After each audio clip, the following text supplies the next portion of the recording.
The meeting will come to order. Good evening, ladies and gentlemen. It's Tuesday, March 25th. Welcome to the regular meeting of the Board of Education. Will everyone please rise for the Pledge of Allegiance led by Mr. Fred Stewart. Pledge allegiance to the flag of the United States of America and to the republic for which it stands, one nation, under God, indivisible, with liberty and justice for all.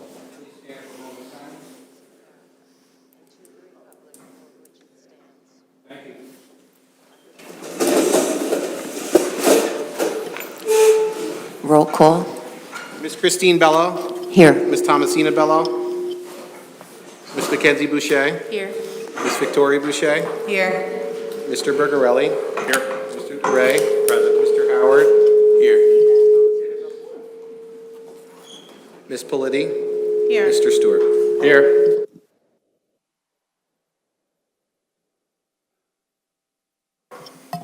We have item 1.3 on the agenda, a presentation by Mr. Tom Ritzenthaler. Thank you. Good evening. Ooh, that works great. Thank you for letting me be here this evening. I just wanted to quickly present something to the board. I'm sure, as the board knows, we had a topping off ceremony for the CTE building last week. And if you haven't had opportunity, I believe we're going to be posting some video on the website so people can experience that. It was tremendous. We have, previous to that, had a beam signing ceremony with the welding students in attendance. It was a tremendous event. Certainly want to thank everybody involved in making that go very smoothly. The district, John Etrie, Jacobs, of course, my staff. And, you know, I just wanted to touch upon the board. We're a lot of individuals across the consultant team and district are making extra efforts to make sure that we get these CTE students engaged.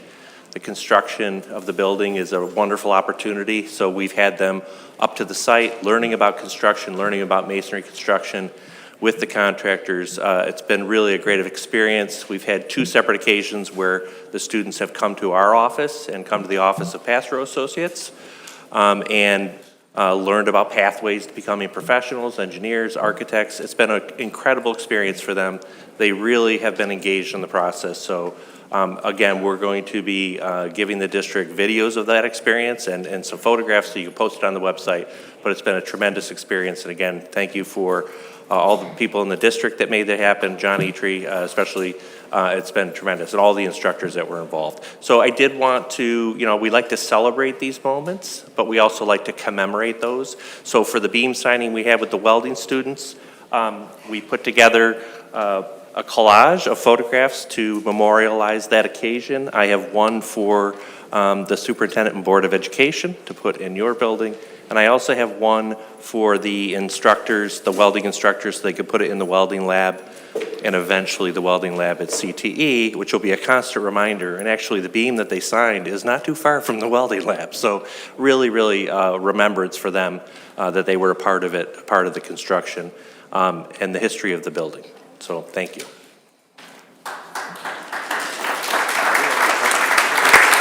Thank you. Give them to Andy.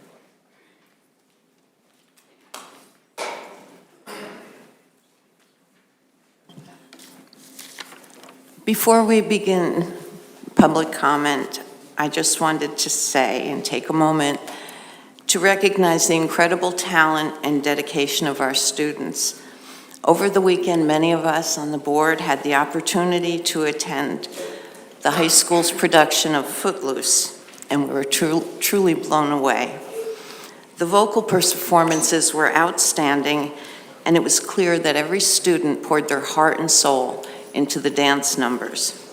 The energy, the teamwork, and passion on the stage were contagious, and a testament to the students' hard work and the guidance of their teachers and directors. Productions like these not only showcase the artistic talent of our students, but it also builds their confidence, discipline, and camaraderie. So I want to thank everyone involved in bringing Footloose to life. the students, the faculty, the parents, and volunteers alike for creating such a memorable experience for our community. You've made us all so proud. So congratulations on such a successful production.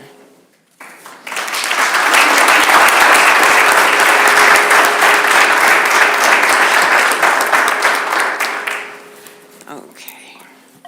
Now we'll move to public comment on agenda items. The first person signed up to speak on agenda items is Miss Maggie Welling.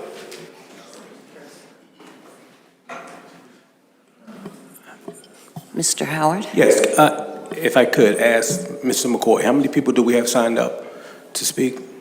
For agenda items, there's 4 people signed up. And non-agenda?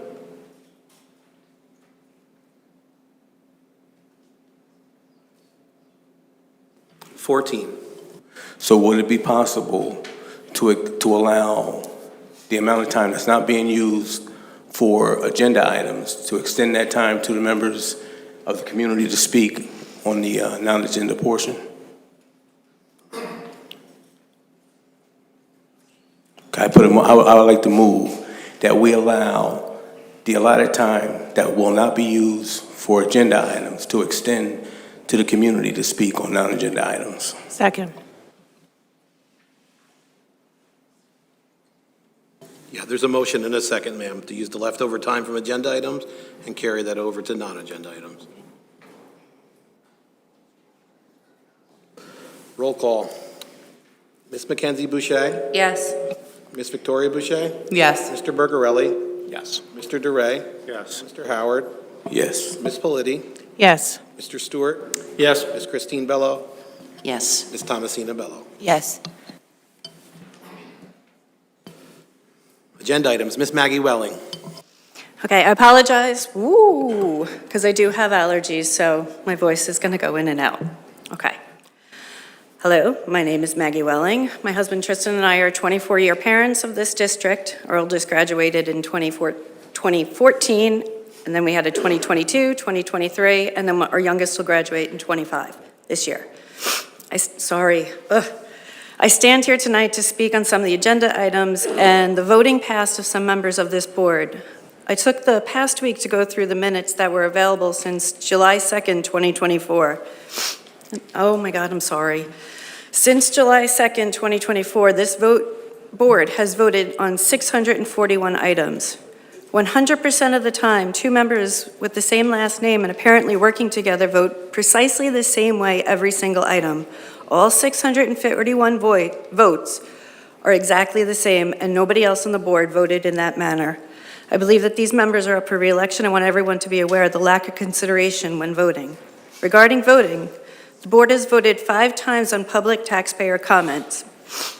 Oh, I apologize. On July 16th, 3 Clear Choice Coalition CCC members voted no to move non-agenda public comment after agenda comment. Thankfully, the motion was carried. Again, on July 16th, all members of the CCC voted no to 3 additional speakers who had signed up. That motion failed, and the remaining 3 taxpayers who signed up to speak could not voice their concerns. On August 29th, 3 members of the CCC again voted no to have non-agenda meetings, non-agenda public speaking immediately after agenda public comment. Thankfully, that motion was also carried. On September 10th, 2 members of the CCC voted nay to move non-agenda items to public, this is the 3rd time it was being voted on, move non-agenda items to public comments, after the, and that motion was carried. On July 28th, there was a motion that all members of the public who had signed up to speak could speak, and all 5 members of the CCC voted no, but the motion was not met and failed. On the 25th of February, a motion for an additional 5 minutes to the public comment, and the entire board agreed. Do you see the discrepancy? On the 6th of March, the video on YouTube, it says it's the 6th of March, but it's actually the 11th of March, so just to let you know, it's not, the dates are not right. A motion was made that the 3 remaining speakers were allowed to speak. This, of course, was also not unanimously accepted by the board, as it should be. Sorry. After public comment, the president gave a glowing, warm thank you, which has never happened before. Usually the public has been met with foul language, nasty faces, and negativity by the board president. Again, there doesn't seem to be rhyme or reason for how the CCC votes. Going through all the minutes since July 2nd, 2024, certain members of the board vote in clear opposition to other members. Any outsider would say that this oppositional voting is mere spite and malice. I don't understand how and why odd items on the agenda are voted for 3 times. 3 times the board voted to keep public comments at the beginning of the meeting. I often wonder if this quote, this voting retaliation is related to a past superintendent 2 superintendents ago, or related to a staff member who was let go because of allegations of abuse. The toxicity of certain members of the CCC is palpable, and that toxicity clouds a student's achievements, district needs, and community engagement. There's plenty of vile abuse geared towards some members on the social media, yet they continue to show up for our scholars. In my eyes, the abuse is not by members of the board. It is associated with some members, but it is not done by members of the board. I want to make that clear. I was born after my grandmother passed, but she had a saying, show me the company you keep and I'll tell you who you are. If you see another member of the board being attacked online, maybe you should act like an adult, a productive member of society, and stop it. Honestly, perhaps some kindergarten students need to teach compassion and kindness.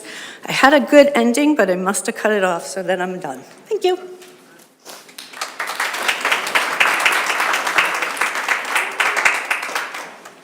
Ms. Dawn Fuchek.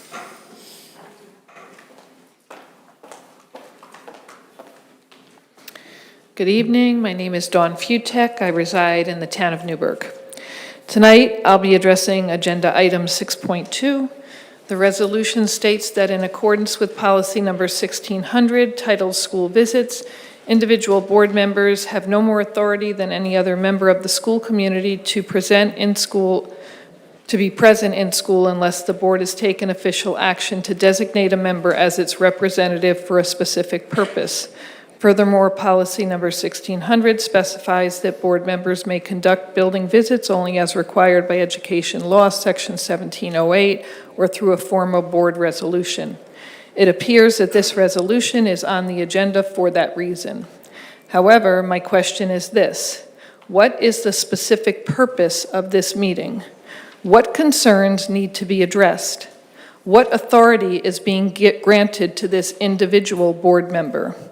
Why is a single board member being designated rather than a subcommittee of the board? Additionally, this board member is up for re-election in May. Could this resolution create an unfair advantage in the election by allowing one board member to meet with students who are eligible to vote, as well as their parents who are eligible voters? How will the information gathered from these discussions be used? Will it be shared with the full board? Will it influence any decisions already made by this board? Furthermore, are the concerns being raised related to ongoing district investigations?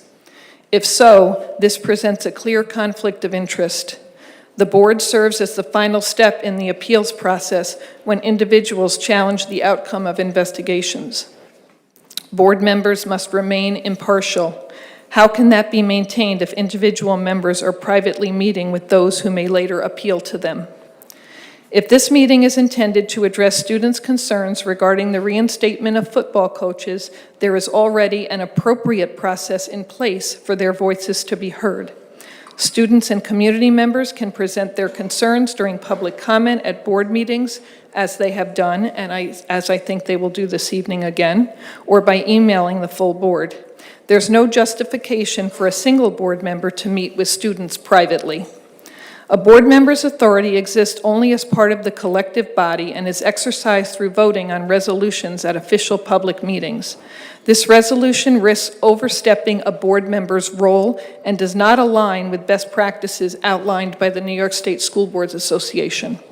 It is the responsibility of cabinet members under the direction of the superintendent to manage concerns within the buildings and report their findings to the board if necessary. The board should refrain from interfering in day-to-day operations of the district, as that responsibility lies with the superintendent, or in this case, the acting superintendent. Stay in your own lane.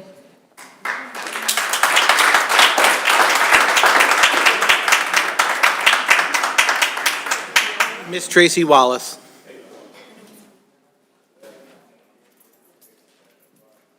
Test, test.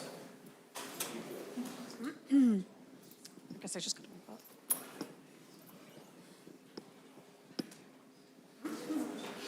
Hi, Tracy Wallace from the City of Newburgh.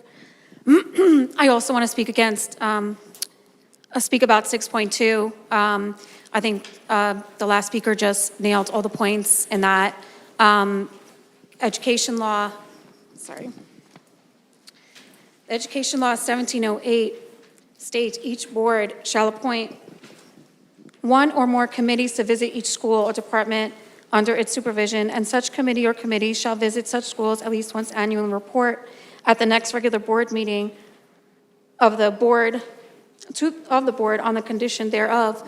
Again, just reiterating the last speaker's comments on the policy and the education law is not fitting to what the request on here is stating for one individual board member who is up for election for her seat, wants to visit the school and engage with the students. I'm all up for engaging with the students. I'm not discouraging that.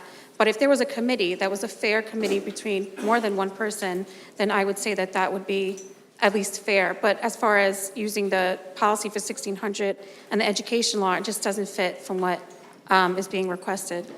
I also want to talk about professional appointments. There are several. I had some questions for, as always, Mr. Shaw. I'm going to begin with this. New York State, like many areas, faces a persistent shortage of special education teachers and related personnel, including administrators, which has led to difficulties in providing adequate service to students with disabilities. There is a shortage. I know that, I can't mention someone, but who represents exceptional learners at the table, has mentioned several times of the difficulties, as well as the assistant superintendent, has also mentioned the difficulties in finding staff that can provide these services to students with disabilities. And I also, in looking at the agenda and seeing the appointments suggested by the acting superintendent to be approved by the board members, at the previous meeting on the budget, there was also mention of 17 people that were on there that were going to be let go, including, I believe, 5 to 7 administrators, 12 people from different buildings. And my question is, should they have gotten letters before consideration to let them go from on here that the board is supposed to look over for any of those that were on that budget? So my question is, when the superintendent recommends people to be let go according to her budget or get an HR notice, I'm asking the board, does the board have to look over those that are being let go according to that budget? Or is it the superintendent allowed to let go any of these administrators? My concern is that I'm advocating to at least keep, when you're considering hiring and letting go people, to consider the shortage that we have of, again, shortage of special education teachers and related personnel. So my request, I guess, is, or my comment is, for agenda items, is, I just would like some clarity on when you are letting go those 17 that were on that budget, were we supposed to see it on here before they're going to be let go? Thank you. Excuse me. The next person signed up to speak on agenda items is Mr. Dennis Grant. I just want to say ditto and ditto. Next. There's nobody else signed up to speak on agenda items. If anybody else would like to speak on agenda items, please come to the podium. Okay. We'll now bring in non-agenda items. 11 minutes and 30 seconds were used, so we're going to add 20 minutes. So we have 50 minutes of non-agenda comment. First person signed up to speak on non-agenda, Mr. Jason Thomas.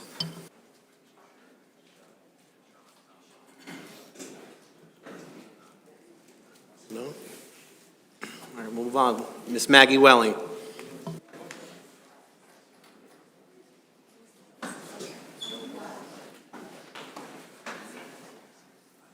Okay, hi, I'm still Maggie Welling. We're still 24-year parents in this district. This is our final year. One graduated 2014, the next one's going to graduate in June.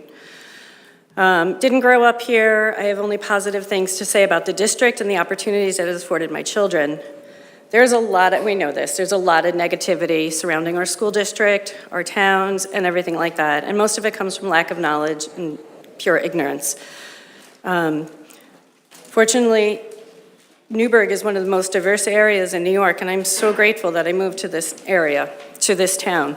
And on social media does not reflect our love. I don't know what I wrote. Anyway, when one tunes in or becomes aware of the goings-on during these school board meetings, we, all of us, the whole district, looks like we are deserving of that bad reputation that is going through on social media. Physically, the district is in disrepair. I'm not sure about other areas, but Heritage Middle School, the New Windsor School, and Newburgh Free Academy, which I'll take that off my list because it's getting moved, are construction sites. The New Windsor School has been an eyesore since the pandemic, and nothing has happened from my point of view. There are 2 huge shipping containers, multiple huge orange construction circle thingies, and a lot of big cinder block tubes, and this equipment takes up half the schoolyard, and it is fenced off, and the kids only use half the schoolyard. The bus lane is squeezed into a little roundabout, and it's a nuisance to drive near that place. Maybe we ran out of money because we keep paying multiple school superintendents because people get a bug up their butt about something, or it's because we keep adding more and more audits onto us.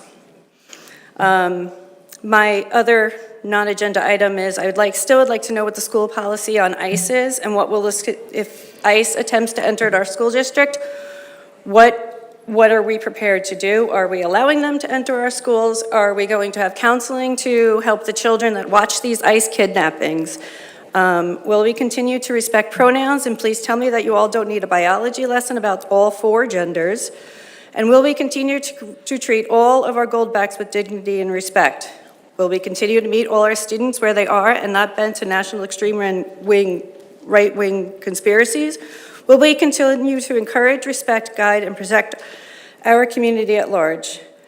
Do better, be better, put egos aside. I beg you to start paying attention, to start listening to each other, start treating all members with dignity and respect, and ask yourself, why did you run for the board?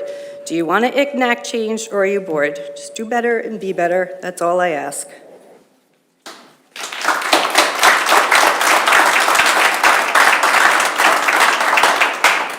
Mr. Matthew Lawrence.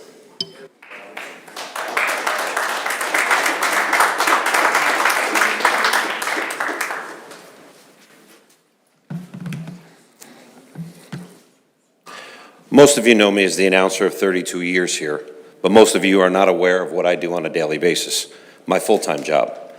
I am not just the announcer, as I have been referred to as many times. I'm a senior project manager for a large-scale commercial construction company, specializing in scheduling, budgets, working with customers, and obstacles of a build-out. In the past 7 years, I have managed $220 million of construction that requires staff, communication, budgets, accountability, and most of all, leadership. Leadership doesn't mean I lead and they follow. It is the exact opposite. I work for them, my employees, and when they have an issue or an obstacle, it is my job to remove it or rectify it. This leads me to my point tonight. For the first 16 years, Coach Bill Bianco and his staff faced obstacles, and their preparation was the same each year. Mr. Lawrence, please don't use any names of any staff members, board members, or students. Okay, can I get my time back? Because I am at about 4:55. The head coach of Newburgh faced obstacles, and their preparation was the same each year. When anything happened, it was handled accordingly and swiftly. And then in 2024, this past season, and their 17th year of coaching, a different obstacle and risk was introduced. A locker room which helped maintain order was taken with no timetable for return. Why was this done? Further, why was this allowed? Who was supposed to mitigate the issue? I would bet none of the board members here tonight knew the locker room wasn't usable until the incident. I would also bet the now suspended superintendent did not know this. The assistant superintendent of building and grounds should have known this. The athletic director definitely knew this, and the coaches were told, but no plan was put in place. Why no assessment of the situation? As teachers and administrators, implementing and reviewing programs should be second nature. If a program is implemented, it is subject to many reviews, meetings, and schedules. Risk is also assessed, and plans are put in place to allow a smooth launch. Why wasn't this process done to help the coaches and those teams? In every district, if there is any major incident or failure, the department heads are brought together and a corrective action plan is put into place. This district's corrective action plan now consists of blame the coaches for the lack of supervision, cancel a season and punish the players for the actions of a few, and send out politically correct information to the district that does nothing but infuriate those who seek answers. Is this the best course of action to rectify this issue? Every single person sitting in front of me has some responsibility for failure in this incident. To lay blame solely on football coaches is unjustified. There is plenty of blame to go around. Legal counsel has been giving bad advice since 2011 basketball scandal, and until this day, we are one PR nightmare after another. The student athletes in this incident accepted the blame. It is their direct actions why many of us are here tonight. The Board of Education, you're the boss of the superintendent, and the fact that it is almost 5 months since the incident should speak volumes of one's ability to act. You hold the cards here. The Assistant Superintendent of Building and Grounds, why is a portion of the building not ready in September? And why was it vacant the entire season with no work being done? The Athletic Director, why would you allow 100+ students to participate in a sport where no changing room was available and no alternate was put in place? Security. We have security at night. Why were they not placed where the students were dismissed each day? And the coaches, they have responsibility because they took for granted their athletes would leave the high school each day. Back in November, I sympathized with all of you. A decision needed to be made you thought was the best with the information you had at the time.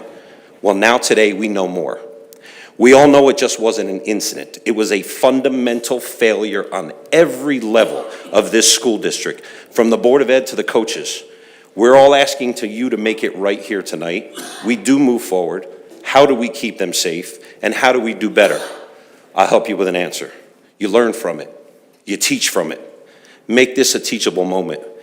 And put back the coaches who have also learned from this. We can all do better. But blaming the coaches for the district's lack of planning is not the answer. We are speaking as members of the community, and you are elected to represent us. Please listen to our message from 2 weeks ago, and continue to listen to our message tonight. You are elected by these people, and with your elections coming up on May 20th, we the people want our message to be clear, loud and clear. We want our coaches back.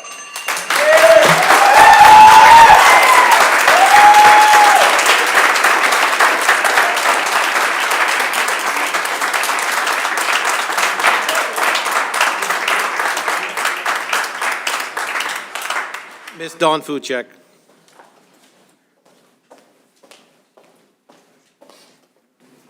Good evening again, Dawn Fuchek, resident of Town Newburgh. Tonight I want to address the cost of conflict within our school board. Ongoing conflict is a costly issue that affects budgets, weakens organizational effectiveness, and erodes trust, not only among the board members, but also within our community. When conflict goes unresolved or becomes destructive, it derails progress and harms students, staff, and stakeholders. Unfortunately, we are witnessing this dysfunction firsthand in our district. I have repeatedly raised concerns about the lack of an agenda that prioritizes student outcomes and achievement. The latest report card from the New York State Education Department for the 2023-2024 school year reveals troubling data for Newburgh students. In ELA, grades 3 through 8, 40% of our students scored at level 1 and 30% at level 2, meaning a total of 70% of our students are not proficient. Only 22% achieved grade achieved level 3 and 8% level 4. In math, 35% of students were at level 1, 29% at level 2, totaling 64% of our students not proficient. When you look at this, and these are overall numbers and they are alarming, break them down further by specific student cohorts, and the situation is even more concerning, with our most at-risk students being disproportionately affected. And our district's graduation rate stands at 72%. What is being done to address this crisis? What data has the board reviewed to evaluate whether current programs are meeting student needs? What improvement plans have been monitored? What reports have been requested to provide evidence of progress? These are fundamental oversight responsibilities, yet I have not seen them reflected in any board agenda. Instead, what I do see is a continued pattern of decisions driven by personal conflicts and vendettas rather than the best interest of our students. How are these decisions being made? What criteria determine which positions are deemed unnecessary? Is there a strategic plan in place? The board has provided zero transparency despite campaigning on promises of openness and accountability. The proposed budget cuts presented include administrative reductions that impact multiple buildings and key departments such as exceptional learners, planning and accountability, and communications, just to name a few. It's my hope and the hope of many others in this community that you provide more specific information around the plans for these reductions and provide us with an assurance that teachers will be supported and students will not be neglected.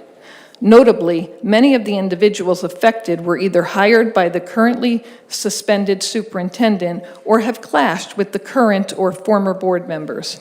Once again, I ask, what evaluative criteria was used in making these decisions, and how do these decisions serve the best interest of our scholars?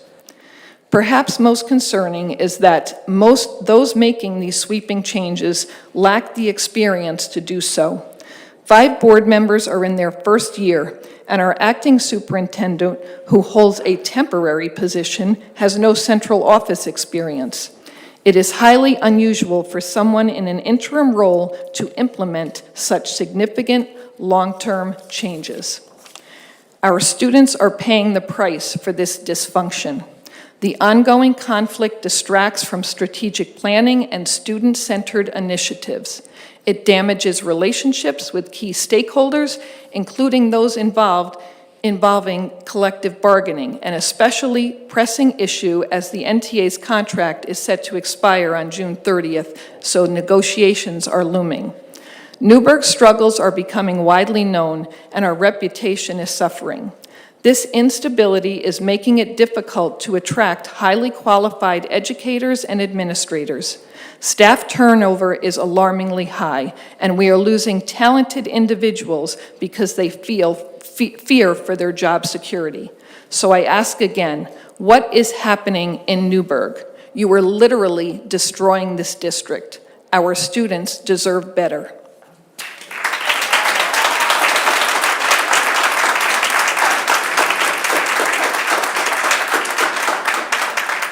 Miss Christine Orlando. Okay, move on. Miss Tracy Wallace.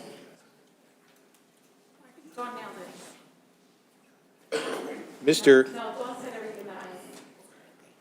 Jim Rafferty.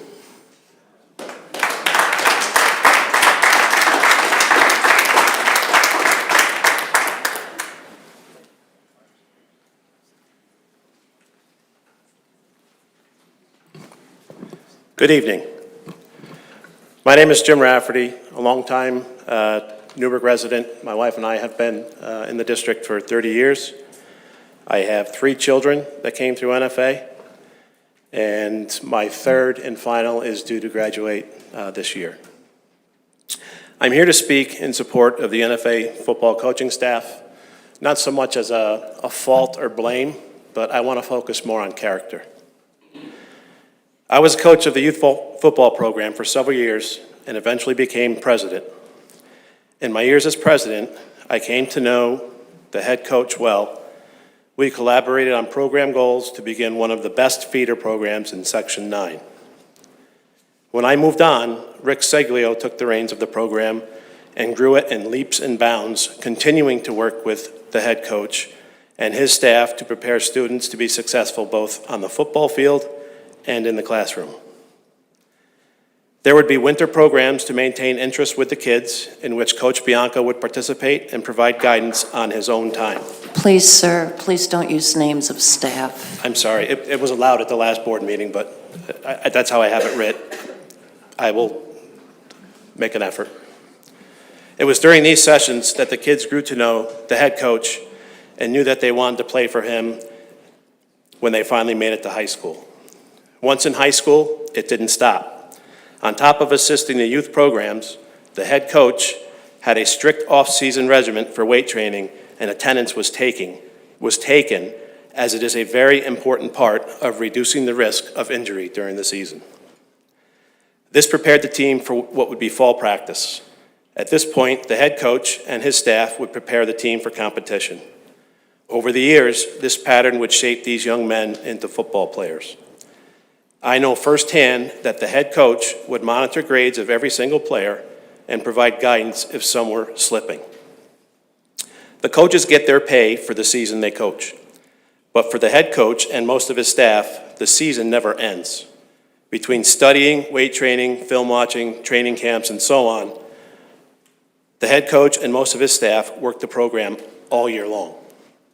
So I have to ask, what more could Coach Bianco and his staff do to prepare these kids to be successful? What more could the head coach and his staff do to prepare these kids to be successful and play the sport they love? It's a year-round effort for what amounts to be a fraction of their pay. I am also here to speak on behalf of my son, Tyler Rafferty, who attends the United States Military Academy as a member of their football team and could not attend tonight's meeting due to his academy commitments. I will read a letter that Tyler sent to the board in support of the NFA coaching staff. Dear members of the Board of Education, I am writing to express my deep disappointment regarding the recent decision not to rehire the Newburgh football coaching staff, particularly the head coach. As a former player under the head coach, I can say unequivocally that he is the best thing to ever happen to Newburgh football. The head coach consistently goes above and beyond his duties as a coach, treating every player as if they were his own child. His dedication extends far beyond the football field. He actively supports the personal and academic growth of his players. Personally, the head coach played an instrumental role in my acceptance to the United States Military Academy at West Point, providing guidance and mentorship that have profoundly shaped my future. Removing the head coach and his staff not only negatively impacts the football program, but also deprives future students of a mentor who genuinely cares about their overall success. I strongly urge the board to reconsider this decision and acknowledge the immeasurable positive impact the head coach has had on countless students, myself included. Thank you for your time and consideration. Respectfully, Cadet Lieutenant Tyler Rafferty, Company A1, United States Military Academy, Class of 2025.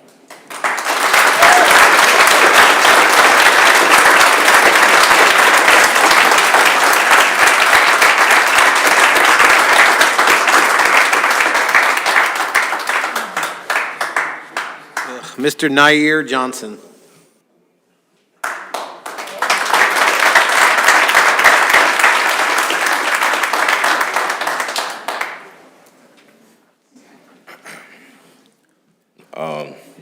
I'm a sophomore that goes to this school specifically. I grew up playing football for Newburgh, been around here for my whole life. I play tight end and I play defensive end, sometimes defensive tackle, but that's not the point. So basically, these coaches helped a lot. Ever since I was a little kid, I always wanted to play big leagues like varsity, JV, up there with them. Ever since then, my dad was a coach here. I used to be the water boy too. But ever since then, back then, I always wanted to play bigger leagues. And once I got to these bigger leagues, I seen all these little kids, they wanted to play too. They wanted to be up there with us, being on a varsity level too.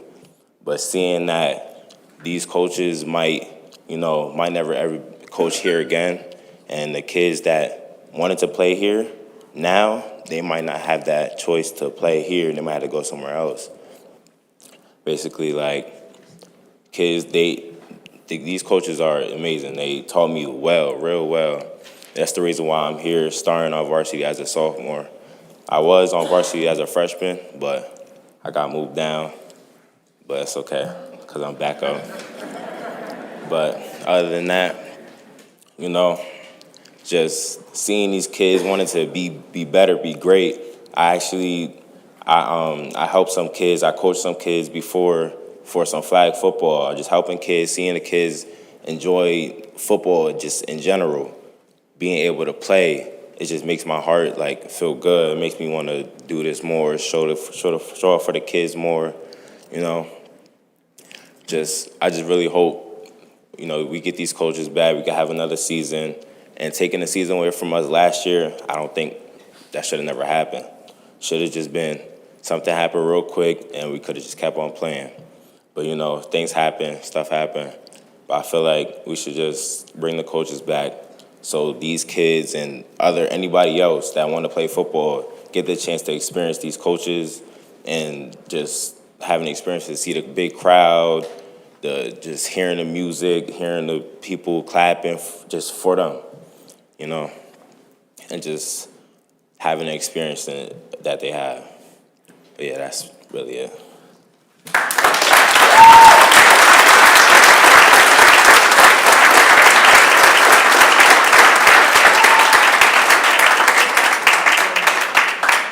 Miss Angela Paul Gato.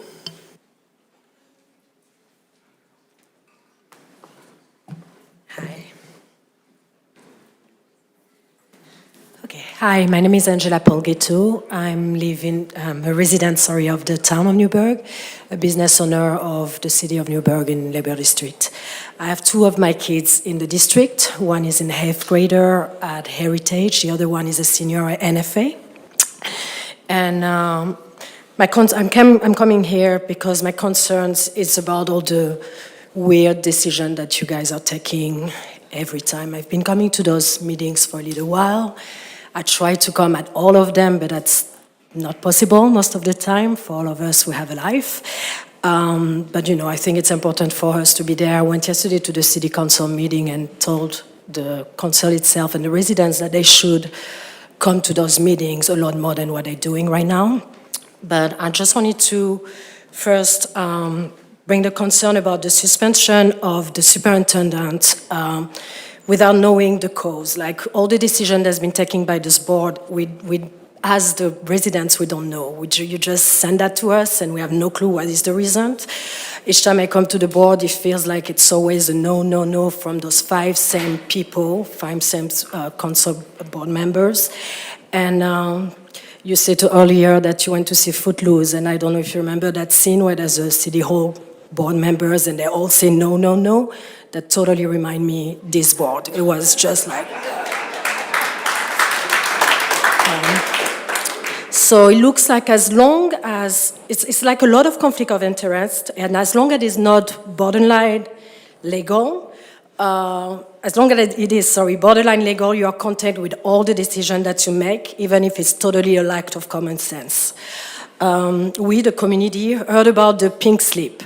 17 employees, most of them that have been hired by Dr. Campbell, have been, by the ex-superintendent that we don't know why she has been fired. So it seems that there was some slipping. So it might be just rumors. I just heard about those slippings, meaning that some 17 of your employees have been fired. We just would like to know why the personnel has been fired. And I would like to know, before you make the decision, you'll be very clear about the reason why. Why does it feel like it's a personal agenda? And why an acting superintendent is making this kind of drastic changes when her position is only temporary, when it's not sure yet that she's going to be our superintendent. What if those employers decide to use their sick days and just sit out of the rest of the school? What does that bring for our kids that needs to finish? And like I say, I have a senior, so I'm really worried about that. And why if they decide to sue the district? Like we already have a lot of suing, like we probably will have a lot more with the ex-superintendent being fired for whichever reason. I'm sure she's gonna, we hope for her to be back. We hope she will, but she'll have all the reason to sue you. So more tax issue.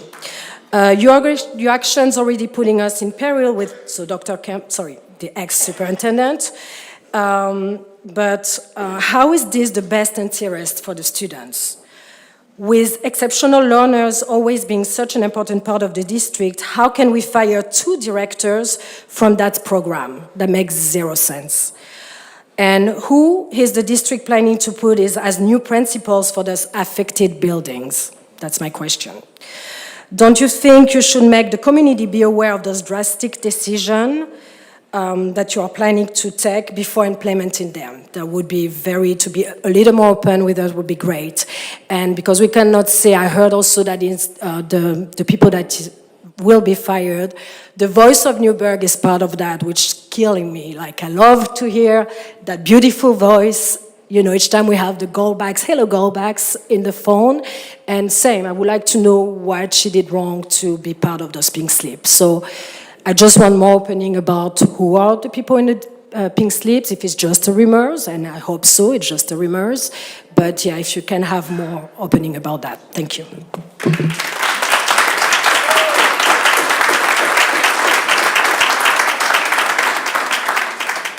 Mr. Dennis Grant.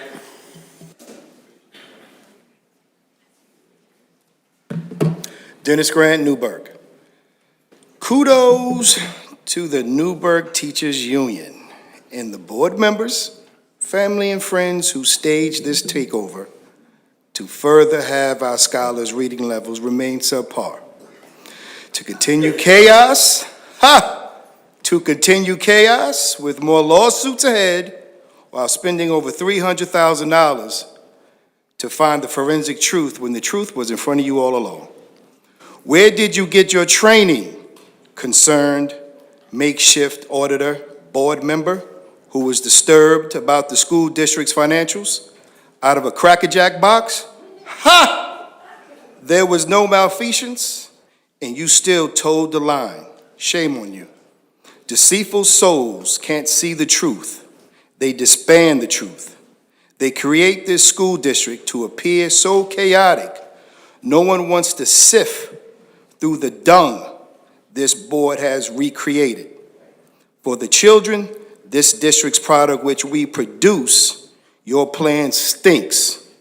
Your transparency stinks. But the Newburgh Teachers Union will smell pretty as a rose, playing puppet master behind the scenes, terminating competent administrators, principals who have led their buildings better than others.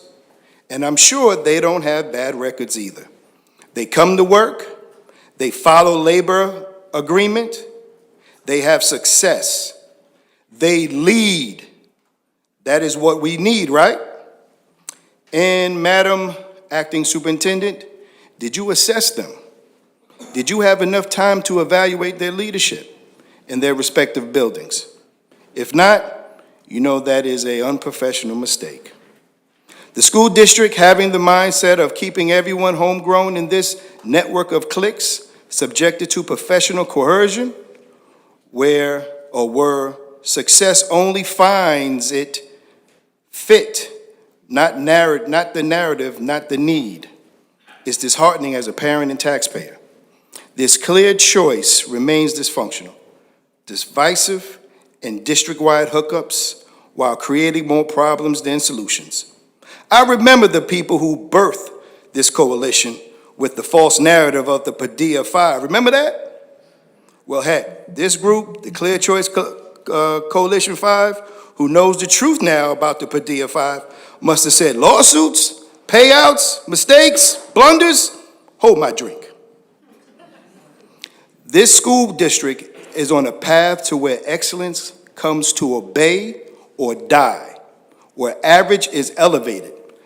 Not the students, but the adults in the district. For the good teachers, may God bless you. Never forget the good teachers. They are dealing with some bullying colleagues, lazy colleagues, while having the daunted task of educating our students while replacing a better learning culture that many of our kids had from the previous teachers. Again, may God bless our good teachers. For the Newburgh Teachers Union, who fosters unaccountability in teacher union contracts while holding our children accountable, well played. You are in the midst of securing your union members' future while devastating our children's future. And I'm sure there is more to come.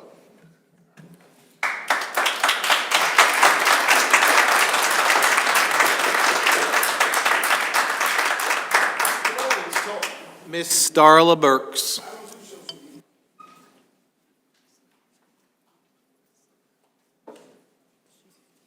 Okay, we'll move on. Mr. Justin Barn, I didn't see you. Mr. McCoy, how you doing tonight?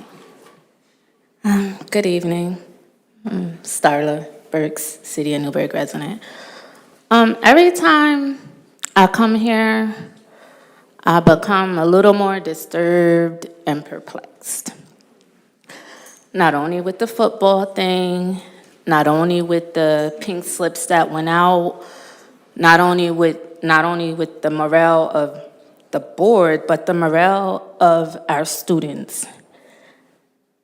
A lot of things have taken place. Suspensions, firing, this, that, the other. At one point, do you take the initiative to walk around these schools and think, how will this affect the student? They already have a long day. A lot of them begin their day at 5:30, 6 o'clock in the morning. They get to school, they go through whatever they go through, and now they can't play the sport that they want to play because the board didn't take the initiative to meet in their committee meetings to make a proper decision on how they could continue to play their sports in the midst of whatever was happening. Not only that, then you send out pink slips in the middle of the year to, just make it even more complicated. Not for yourselves, but for these students. I would be embarrassed. I'm an embarrassed parent to say that my kid is a part of a school that went from being so great to being so terrible because we have uneducated people making uneducated decisions for students that you want to say are educated, but they're not going to be because they can't concentrate on school because they have to concentrate, is my teacher going to be here tomorrow? Am I going to be able to play baseball? Am I going to be able to try out for swim? It's football coming back. You took away their hearts when you made decisions so privately, but then you want a more openly, suggestion and, hey, you did a good job. No, you didn't. You caused more harm than anything. Because what can they say? I, as a parent, don't want to say acting superintendent is my superintendent. Such and such is my board president. I don't want to claim none of y'all. Good thing y'all not my family because I can actually write you off and it wouldn't really matter because it's disgusting. These parents came here together and despite right, wrong, or indifferent, I think at the end of the day, we all have the same common goal is where do our kids lie in any of this? Can we come to a board meeting and get answers and stop leaving even more dumbfounded when we walked in? Can y'all do us that? We can't get justice on knowing anything. You say you sent out a pink slip to have more teaching jobs or to open more doors for teaching. You have funding for that. Your lovely, makeshift treasurer found that out. So what was the need to hand out pink slips to open a door for something that you already have money for? But yet there's funds being mismanaged. I'm not no perfect person, but I do know that I would have never took up any position on this board if I wasn't willing to give 110% and put myself out there. make the time to study, to go back and look at these policies and things that we should be discussing, but yet we come here week in, week out, meeting after meeting, and we're discussing personal vendettas that have nothing to do with our children. Y'all are not idols. Y'all were chosen by whomever. We all went out, we voted, we made a choice. But whatever, you're here. But you still won't be transparent. Everything is done in secrecy. My son's education is not a secret. My son will graduate. He will be successful, and he can read and he can write. Because I believe this district took enough time to vet their teachers before they hired them. So for us to have an acting superintendent sit here and say, oh, because they didn't graduate from my college or whatever, they can't properly read, that's insulting. So I really need y'all to take a step back, reevaluate why you came, and before you go into the schools to get votes from children, ask them how they feel about you and what you've done thus far.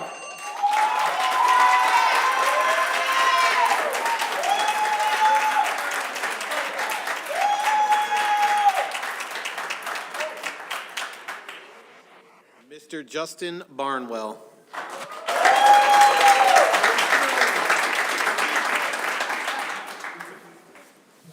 How y'all doing?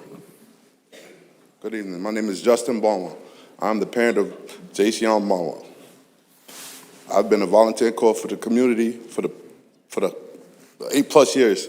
Throughout my time as a volunteer coach on the youth level, I've been granted opportunities to attend coaches' clinics held by Coach B and the varsity staff, along with being allowed to be a part of the free youth camp that Coach B and the coaching staff has been hosting throughout summer days, sacrificing time away from their own families. I'm a witness to the small things that our staff have done to make a difference in this community, building a genuine camaraderie among families and players. Coach B and staff has positively influenced many of young players and coaches. Prior to my son attending Newburgh Free Academy, he was enrolled in Iona Prep in New Rochelle. I transferred my child back into the district because I trusted Coach B and the staff could provide everything that they offered at Iona Prep. A great example of the culture that experienced at your child, being called out for the youth night as a goalback/stealer, then being able to hear his name called as a varsity member. The full circle moment can never be replaced. These moments mean a lot to all players, community, and family. That's culture. These are the moments that we worked for when no one was around, created by this entire staff. Currently, the effect of this pause, ruining formal introduction to college coaches that stop in to check on student athletes at spring practice that is now jeopardizing their chances of getting the opportunity to continue their playing career. Coach B and staff have respect of many college coaches that have stopped in the building searching for the next student athlete that could continue to receive assistance with college tuition, over $200,000 a year. No, for 4 years. This respect goes beyond and far. Top high school coaches in New York State I have spoken with understand the culture that is built here in Newburgh. Newburgh football is a great New York State program. Time after time has been ranked in the state. I trust that our football coaches will continue to support our student athletes throughout this situation, given the opportunity to continue as our coaches. Please be mindful that the effect that this decision may have on the students that have been involved. My child is one of those students that has been suspended. And my child is an honor roll student that had to fight his way back to redeem his grades to get back to where he stands. Award these students the opportunity to make it up to the community and their coaches. Thank you.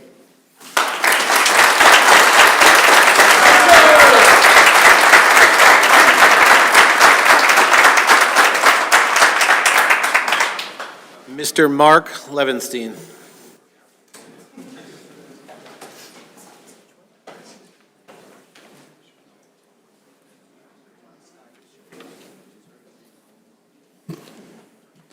Madam President, Madam Acting Superintendent, board members, central office personnel. My name is Mark Levenstein and I live in the town of Newburgh. I would like to read my email to the records keeper of the district.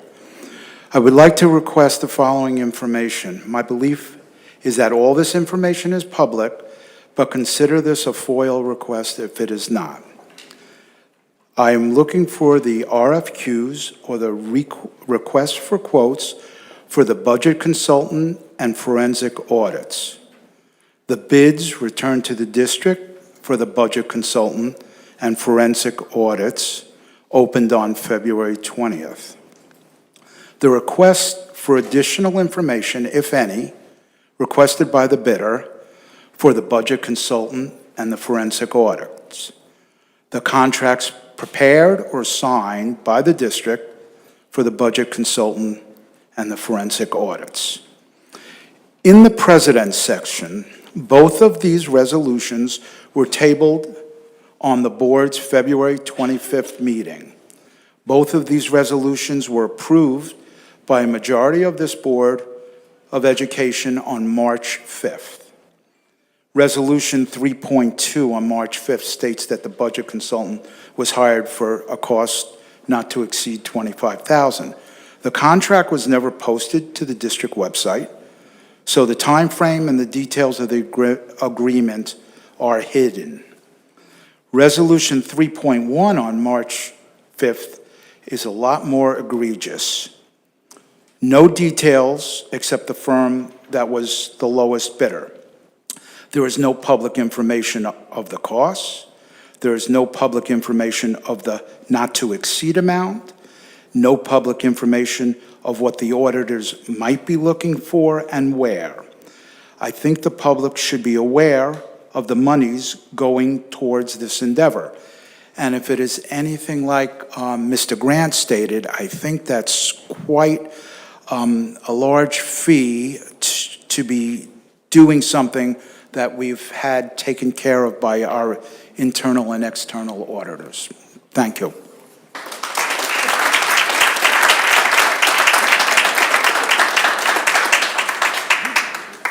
Ms. Sade Burks.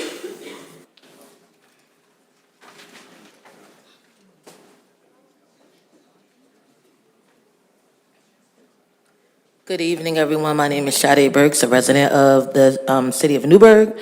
I'm going to read something that was sent to me by an employee of the district. I will not state their name because I myself personally know that the board likes to fire and hire or not fire and not hire people in retaliation according to whether they like them or not, because I myself am a victim of that.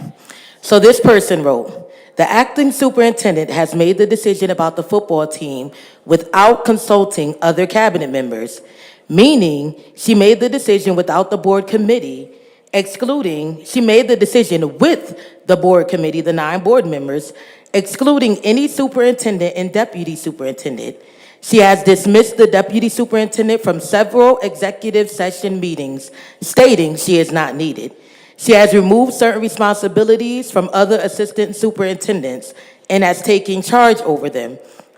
For example, she has taken away FACE, a program from Assistant Superintendent Dr. Freeman Mack, and has made herself in charge of it." Sade. Sorry, I will not say any more names. She is doing this because they have a rapport with the previous superintendent. She has terminated the employment of the football coaches and has done so in secret and is putting the blame on the previous superintendent. I implore you to speak to the community and make them aware of such behavior that is happening behind closed doors. This was sent to me on February 28th. My question is,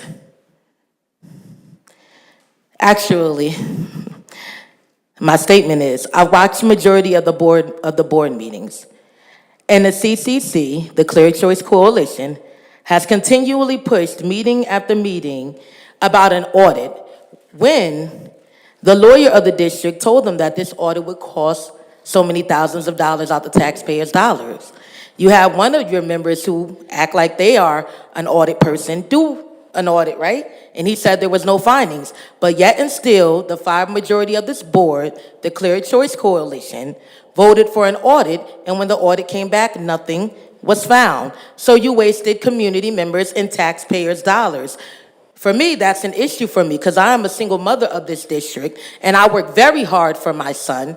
And I would rather that money to be put in my pocket rather than the incomparable decisions of 5 board members because they don't like somebody to pull $10,000 from each of the person that lives here out of their pocket because you don't like that person just to find out that there was nothing found. At the last board member, I heard a student come up and speak about his football coaches.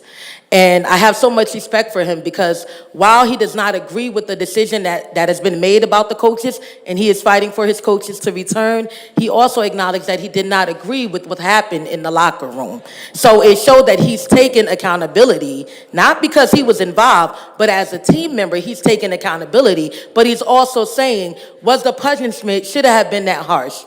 I've watched a few students come up. One of them live in my neighborhood. I see them every day. I take my son out to the bus and he says, good morning to my son. I see him as he's constantly taking out his trash, as he's constantly listening to his mothers. The other night, there were some kids throwing rocks out the windows trying to get him to come outside. I went upstairs and I said, hey, you know them kids? And he said, no. I said, well, they said they know you.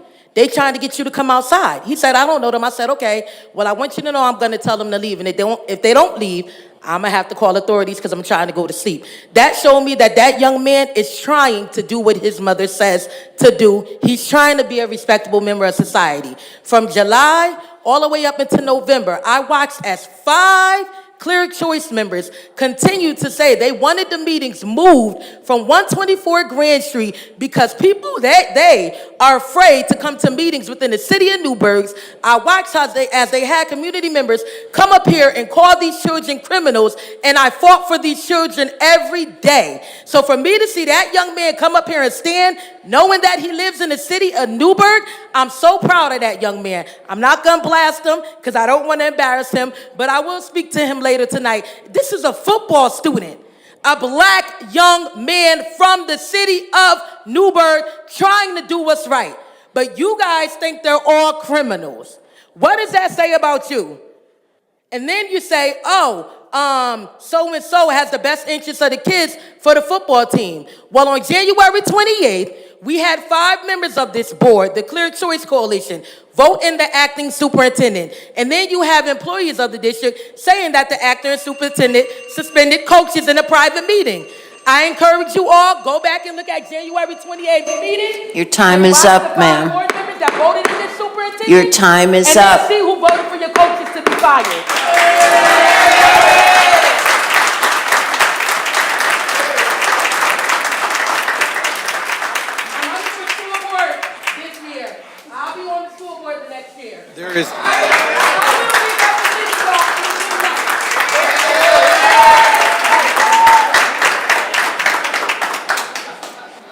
There is nobody else signed up to speak on non-agenda items, and there's about 6.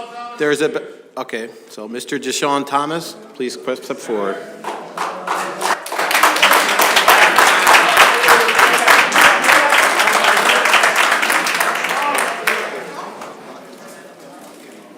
How you doing? My name is Deshaun Thomas, but most people know me as Glassy, and I just want to come up here and say a few words about some of the coaches. I heard I couldn't say names. Is that true? Can't say names? All right, so I'm going to start off with one of the coaches. I can't say their name, but that guy saved my life, if you guys don't know that. I don't know what day exactly, but I suffered a terrible hit to the head, and that coach, he noticed that something was wrong. And he stopped me from getting back in that game. I couldn't remember the hit. To this day, I can't remember that hit. But he stopped me. But he stopped me from getting back on that field because I told him I wanted to keep playing. But, you know, that's how that goes. And I graduated last year, and I went off to college. And I couldn't afford one of my payments, and one of the coaches stepped up and threw me a couple $100 and allowed me to keep playing that year in college. So, you know.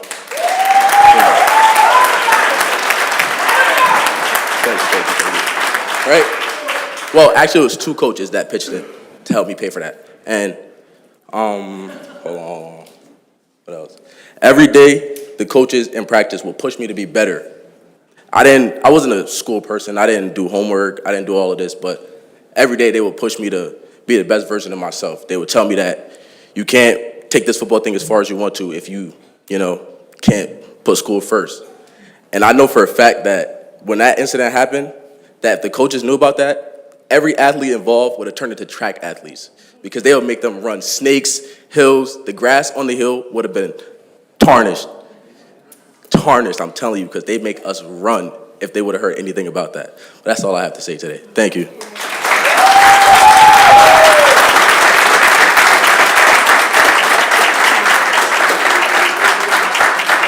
If anybody else would like to speak on non-agenda items, please come to the podium.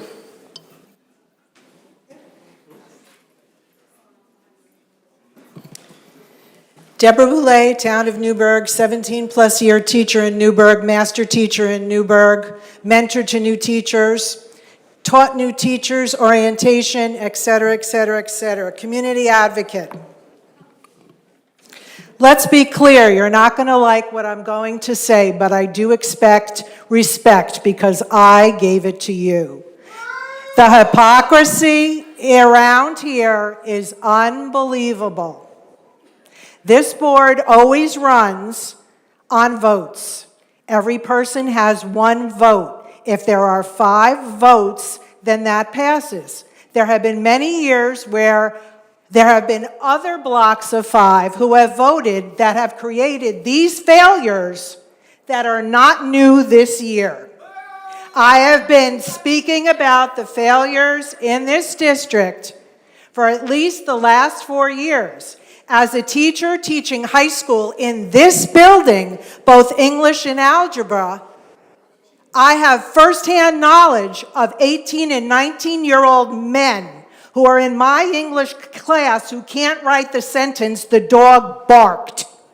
And that has nothing to do with 5 new members who have been here less than a year.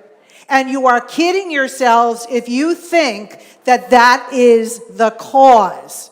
You come up here, you presume, you assume, you call KKK, you will say anything to keep the status quo, to pretend that nothing stinks in this district when it does. These scores have been awful for years. Years. Middletown was worse than us with a graduation rate in the 50s, and they've turned that around for every cohort to be in the 90s because they were able to look at a problem and say, we have a problem, and not put their heads in the sand and blame each other or pretend. I am speaking. I am speaking. Everything is public knowledge, everything is posted. The more you refuse to look at the truth and take a stand to improve it for our students, the more you are responsible for this problem. Period. In regard to this district right now, no one has spoken about the large Hispanic community in this school district, a high percent that speak no English that are sitting in your classrooms with teachers who don't speak English on their phones. There's no communication. There's been no talk about bilingual education for the high schools. There are so many things like the tentacles of a jellyfish that are wrong. And rather than let go of all this BS and the presumptions and everything else, instead of letting go of that and focusing on everything that is wrong and saying, we can be better and we will be better, because we're not going to allow this. Instead, the stink gets worse because we don't want to look at it. It's over. I am 67 years old. I have been fighting for this my entire life. I am not going to die before kids in this school know how to read and write because you don't like the acting superintendent or because you think there's some vendetta. Let go of it. Forensic, absolutely. There may not have been malfeasance, but that doesn't mean that there are not problems. Period. It needs to happen. I don't care what the heck it costs. Until we know as a community that that money is right, we shouldn't be passing any damn budget. We cannot trust these numbers. Point of order, Madam President. Please. Point of order, Madam President. Isn't the speaker supposed to be directing her comments towards the board president? Mr. Bergarelli, thank you for that Point comment. of order, Madam President. Isn't she supposed to not say names? Have on the board. This is what we have on the board, so that the truth is blocked. I don't need to write anything about my daughter because it's none of your damn business.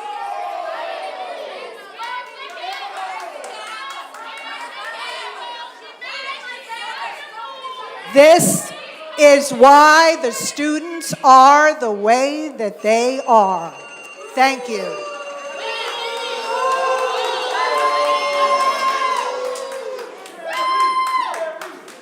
Madam President, the 50 minutes has expired for public comment.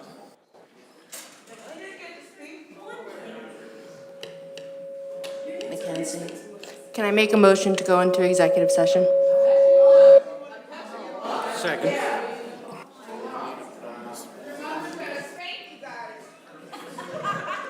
Please state the purpose. To discuss the employment history of individuals.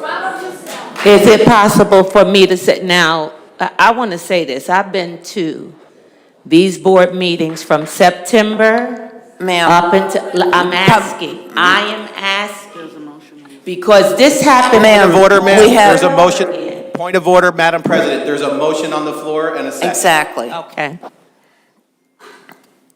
Roll call. What is the motion? No. The motion to go into executive session was made For by what Ms. purpose? Can you repeat that, Mackenzie? For the advice of counsel and employment history of employees. What? Advice of counsel and the employment history of individuals. It's all right. I'll stand. Roll call. Roll call on executive session. Ms. Victoria Boucher? Yes. Mr. Bergarelli? Yes. Mr. Duray? Yes. Mr. Howard? No. Ms. Politi? No. Mr. Stewart? Yes. Ms. Christine Bello? Yes. Ms. Thomasina Bello? Yes. Ms. Mackenzie Boucher? Yes.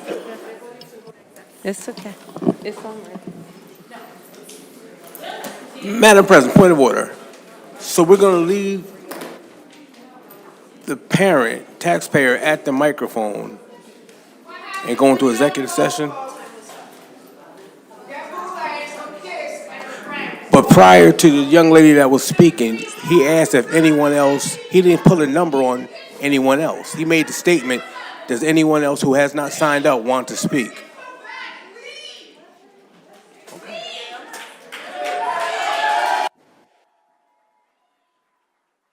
My two children are graduates of NFA and colleges. I want to know the accountability when you do something wrong, just like those teammates got up here on behalf of the sports team and they made apologies for their team. You too, when you make a false accusation, a wrong accusation, those of you who did it, because clearly there was error. And there should be some accountability for that. And it should be said in the public. I am not going to forget that we have a superintendent who's been suspended. We were not given any information. I was at a meeting at NFA where our clergy and our other community members were present, along with myself, and they were so disrespected. That should not happen. And as has been said here, there should be accountability for integrity, for how we carry ourselves. Literacy was brought up at these recent meetings. When I looked at the meeting, our general meeting from September 2024, our superintendent who's on suspension, she had addressed that in that meeting. And I even took a quote. She stated in the September meeting that there was a need that literacy be embedded in professional development, not doing drive-by professional development. It's a job that needs to be embedded within our schools. Then I heard our deputy superintendent said that infusing literacy in our curriculum and programs are necessary. We have had quality leadership, and we need to acknowledge it. And those false narratives, accusations need to be addressed, and apologies need to be made. Thank you. My name is Eneen Williams.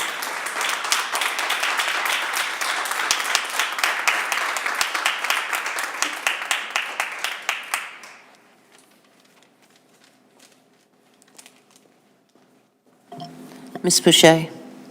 I'd just like to read a statement. I would like to take this opportunity to address the coaching appointments for the upcoming fall 2025 season. First, I want to thank the coaches for coming to speak with the board's Personnel Committee, for which I am the chair.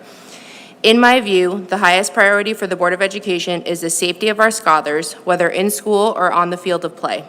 While winning games is a great thing, it is not more important than assuring the safety of our students, and I would be remiss to not state that fact. As board members, we understand the impact that these coaches have had on our scholars. We also understand that equity across the board is important in consequences to actions. The evaluations that were previously issued to the coaches are being rescinded, and new ones will be issued. They will reflect what occurred during the season, but they cannot and will not bar anyone from reapplying for a coaching position. There will be a motion added to this meeting for a vote to rescind the suspension of the football coaches. I would also like to explain the role of the Board of Education in coaching appointments. The board receives a recommendation from the district administrators based upon interviews conducted for coaching appointments and evaluative information. The board then votes on that recommendation. The board is not barring any person from being recommended for any coaching position. I cannot foretell how the board will vote once recommended candidates are placed before us, as each individual on the board at the time of the vote has the right to vote how they see fit.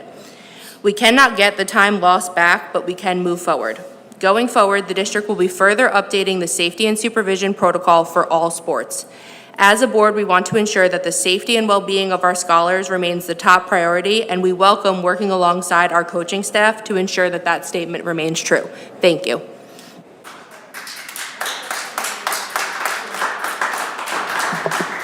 Madam President, Madam President.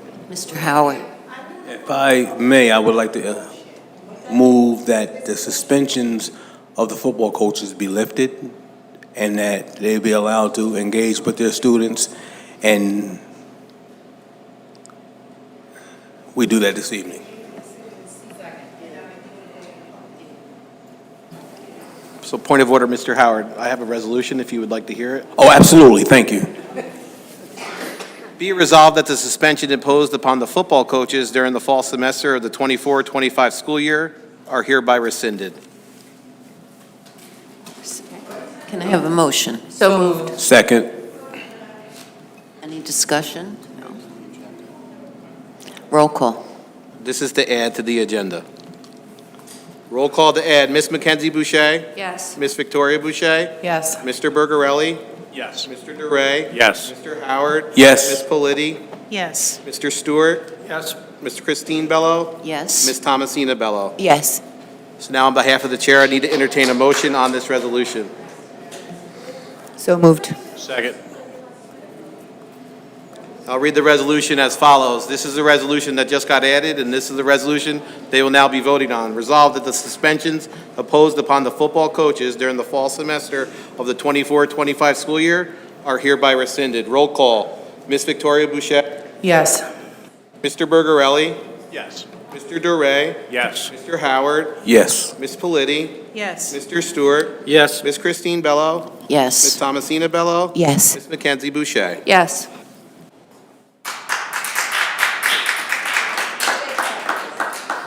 Point of order, can we clarify what that means for the community?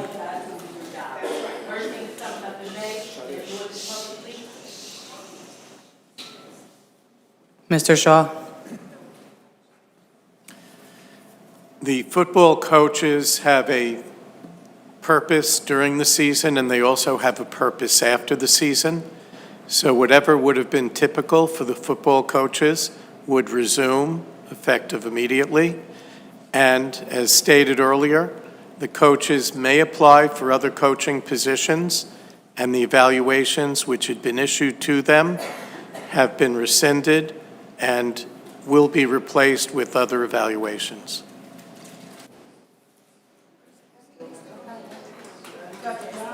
Madam President.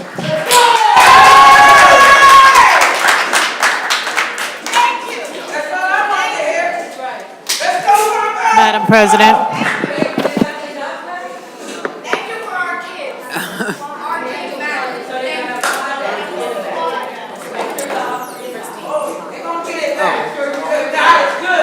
Ms. Politi. I have something that I'd like to say. Can you hear me? Is the mic not working? Is it working now? Test, okay. Is it working now, or did it go off? Okay. I have some items that I'd like to address, and it's kind of echoing some of the concerns of the community that are important for transparency, ethics, and the responsibility we have to the public we serve. Recently, I asked the board president to add certain items to the agenda for today's meeting, but I was denied. One of the most pressing issues that I wanted to raise is the matter of gifts given to our CSEA employees this past Valentine's Day. These gifts, Dunkin' Donut gift cards, I'm a trustee and I have a right to speak. Ms. Politi, Dunkin' Donut these gift cards questions and were flowers asked and purchased answered. from Ms. Chris Politi. Diane Flower Shop were delivered by Oh my board member Victoria Boucher, who is up for re-election this year. The entire situation raises several ethical questions that demand our attention. Point of order. First, when I asked about the source of the funds for the gifts, I was told by Ms. Bello that it was none of my business. This is deeply concerning. The lack of transparency surrounding the funding source for these gifts is troubling, especially considering the appearance of a potential conflict of interest. What's more, Ms. Victoria Boucher is not an employee of Chris Diane Flower Shop. This leads me to believe that illegal campaigning may have occurred on school grounds. The optics of a board member who is also up for re-election being involved in the distribution of gifts raises serious ethical questions. We must ask ourselves, what message does this send to our employees and to our community?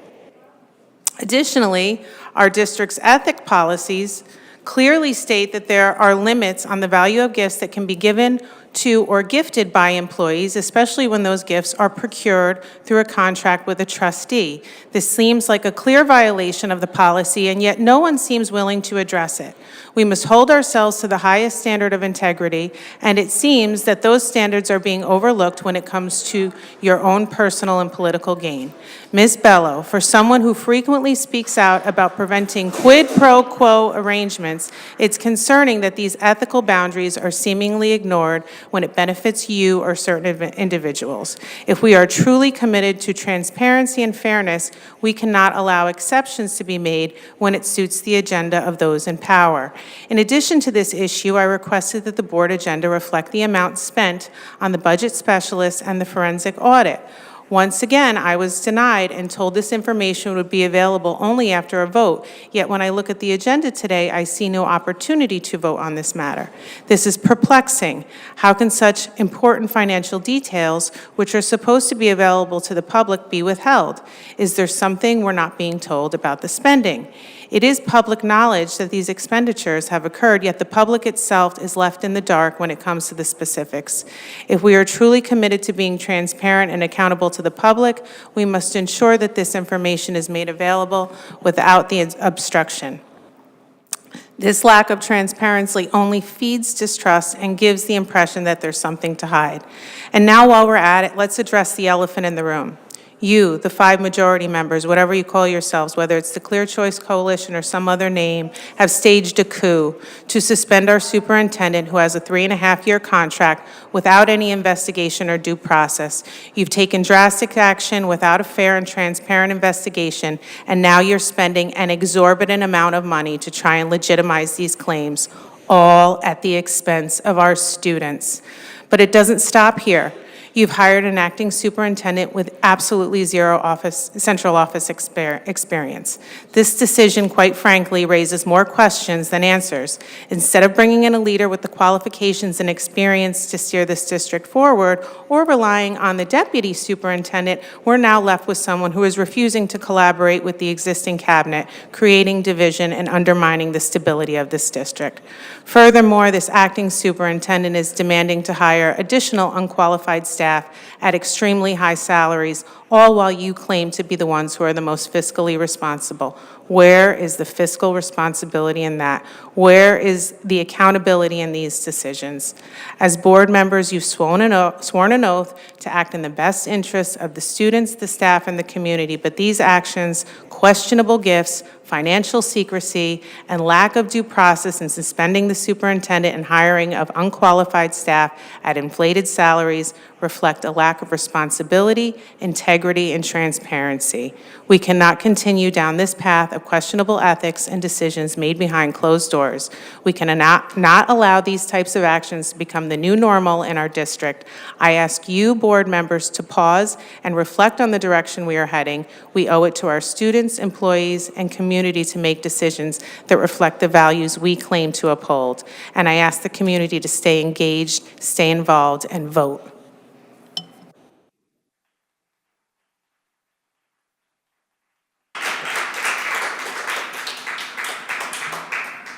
Mr. Shaw, could you speak to the fact that there was a purchase made during Valentine's Day. The buyer chose to order flowers for people in the district, paid for out of their own pocket. It did not involve district funds. It was a private sale. Is there an ethics violation with that? I would need consent of at least a quorum of the board to answer your question.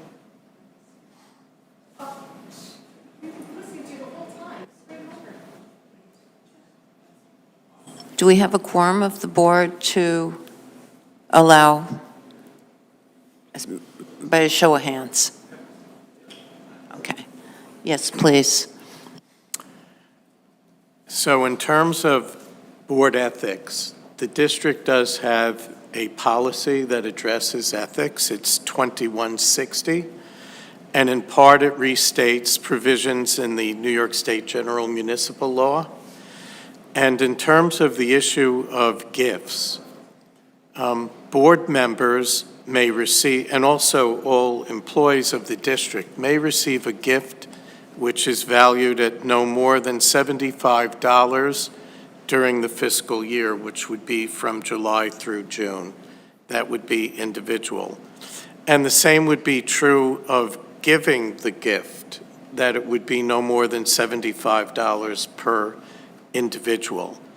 So the extent to which flowers are given, the question is who's buying the flowers and who's gifting the flowers, and if the transactions are within no more than $75, then it isn't an ethics issue. The other thing that board members should know is that the ethics law allows a board member to have a contract with the district for up to $750 per year. So those are the numbers for the ethics issues under the general municipal law. Mr. Howard? I believe what people are referring to, or board members are referring to, is the appearance of inappropriateness. I've served on this board for 13 years. I've served with board members who have businesses in the district, and during their time on the board, they purposely would not do business with the school district. Not that it was illegal, but just to avoid the appearance of inappropriateness or impropriety. Thank you very much. But I've served with 2 board members who have done that. And I think what you're missing, Madam President, is no one saying it was illegal. maybe not even unethical, but it's inappropriate to benefit off of a deal that's made in your personal place of business, but to deliver to the school district, to the civil service employees, because personally, the TAs, the teachers, the security guards, custodians, they all do great work. But to single out a specific unit that we have upcoming negotiations with and to deliver them was inappropriate, in my estimation. Ms. Bello.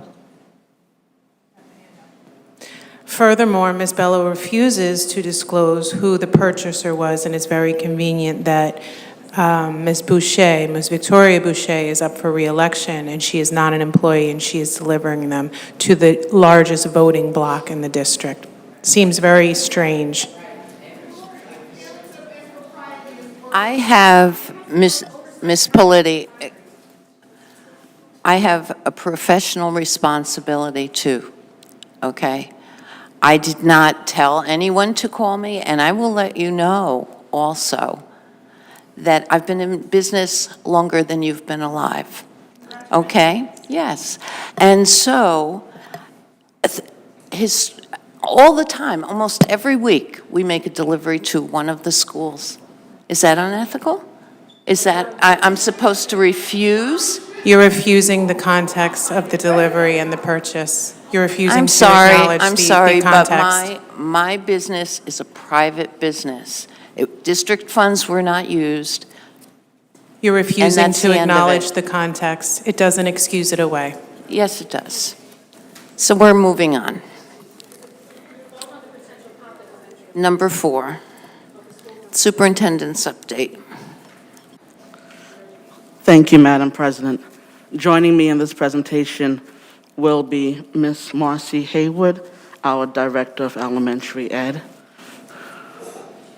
So first thing before I will begin the presentation, first thing I'd like to point out is that there was a comparative analysis done of central office staff compared to similarly sized districts.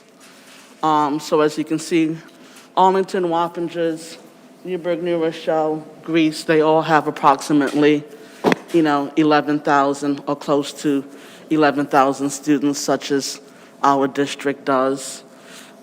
You can see listed the total staff, as well as the types of administration staff that's there.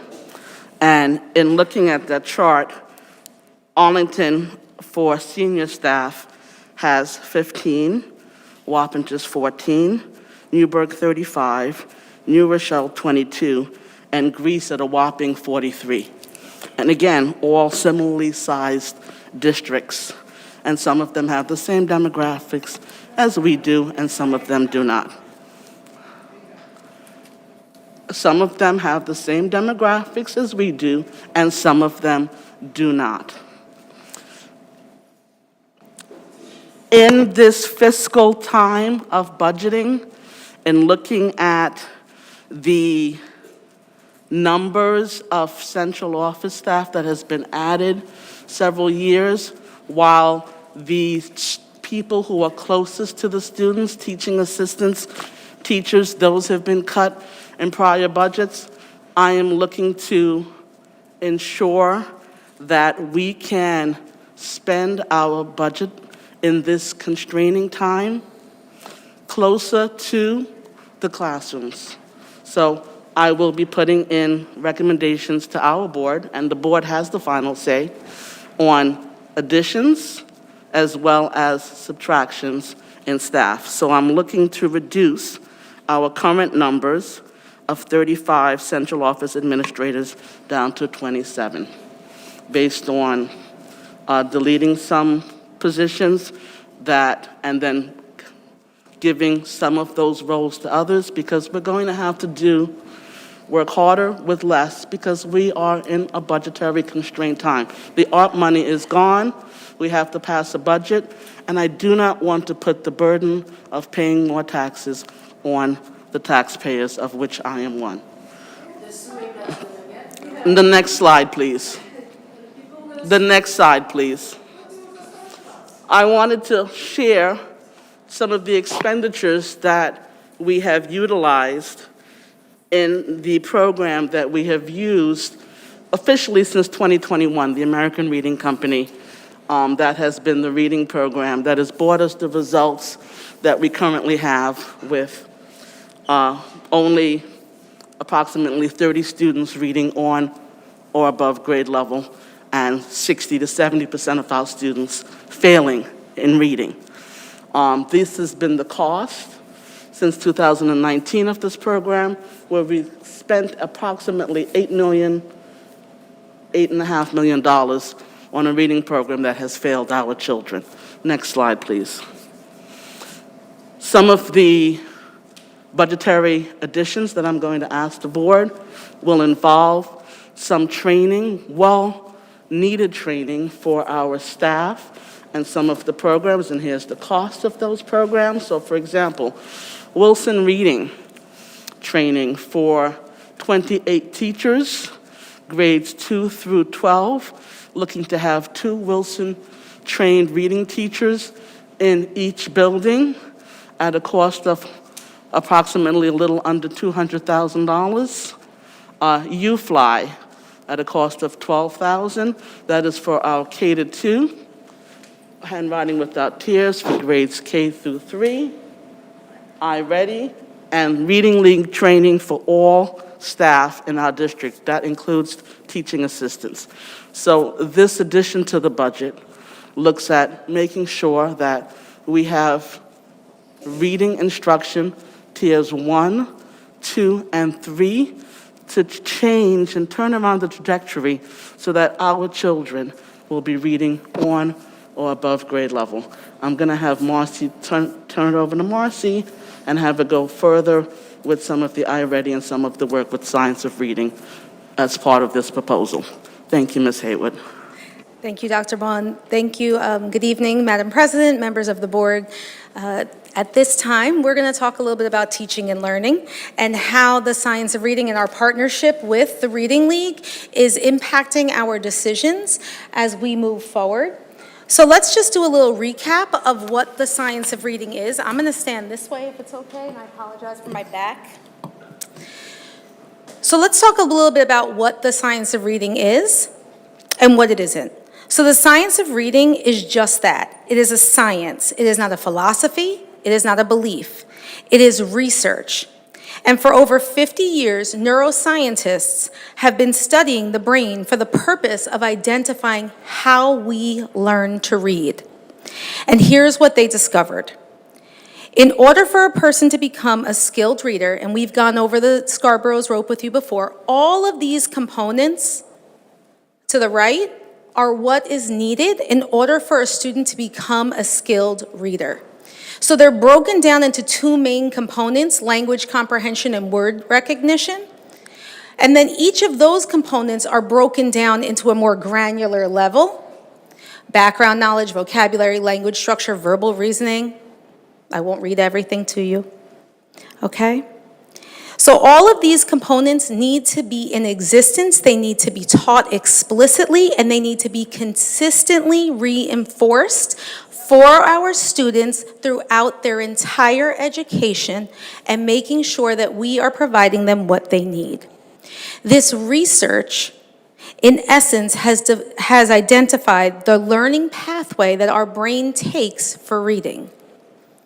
Now, we have other learning pathways. So when we think about learning pathways, I want you to think about the way a child develops its ability to run. We don't just start there. We start on tummy time. And we didn't always, right? That was something that became. So we know, because research evolves, that our babies, our infants, develop their strengths by having more tummy time. I don't think my mom knew that at the time, but that is what research tells us over the years. The science of reading is a continual process. Researchers don't just stop. We know that children need tummy time. We know they start to get their knees up under them, they start to rock, then they start to crawl, then they get their confidence up, they stand, they hold on, and all of a sudden, as a mom of a child turning 16 tomorrow, they are flying. And you don't really know where that happened. But it didn't happen by accident. It took the nurturing of that skill to make sure we are developing it every single time. We are giving them the opportunity to work that muscle.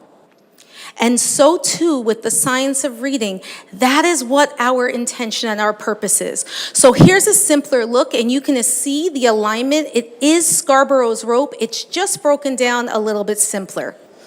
So here I want to draw your attention to that we're looking at word recognition times language composition, which results in reading comprehension. So I want you to notice the formula. The formula is a multiplication formula.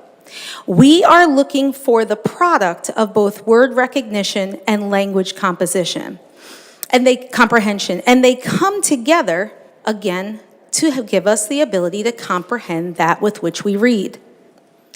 But why multiplication? Why not addition? Well, let's take this in numbers. If we replace those numbers with 2 plus 0, you would get 2. But when we multiply 2 times 0, you get 0. Why? Because in isolation, neither of these is enough to develop a skilled reader. They cannot be done in isolation. So we need all of these things to come together in order for our students to become skilled readers. So the science of reading, it's not a philosophy. It's definitely not a program. It's not something we do. We are not doing the science of reading. The science of reading is a body of research for over 50 years that continues to have research. It drives our decisions. It drives what we teach and how we teach. So as we're looking forward and making decisions about where we go, the science of reading anchors all of our decisions as we make them. So some of the things that we're looking at as we look at our assessment choices, our data analysis, our materials and resources, our instructional approaches, our instructional planning, decision-making, and responsiveness, because in and out of the classroom, we are making intentional decisions for the purpose of our students being able to read.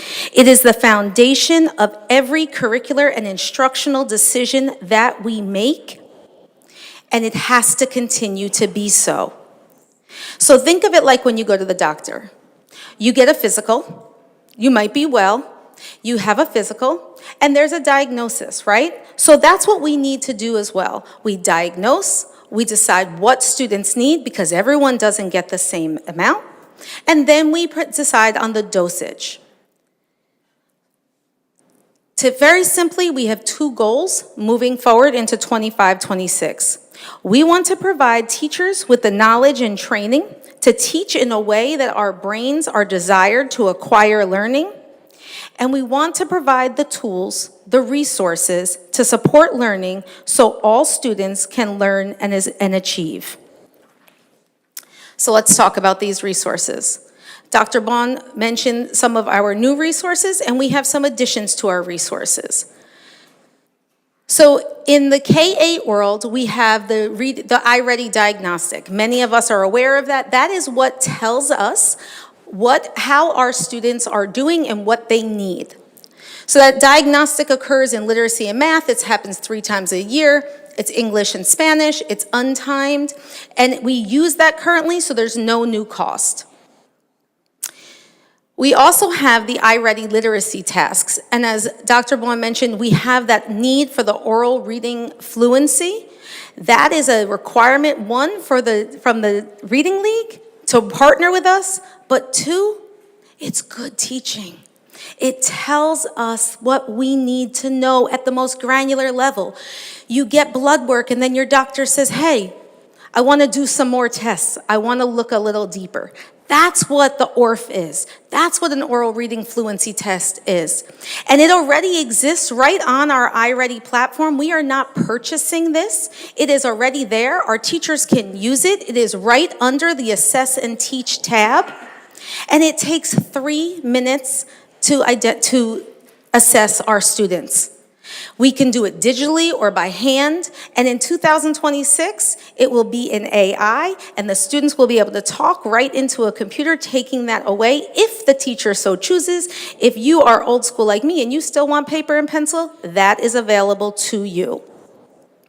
Again, no additional cost. So once we know what our students need, we need to give it to them in the right dosage. And that changes by student.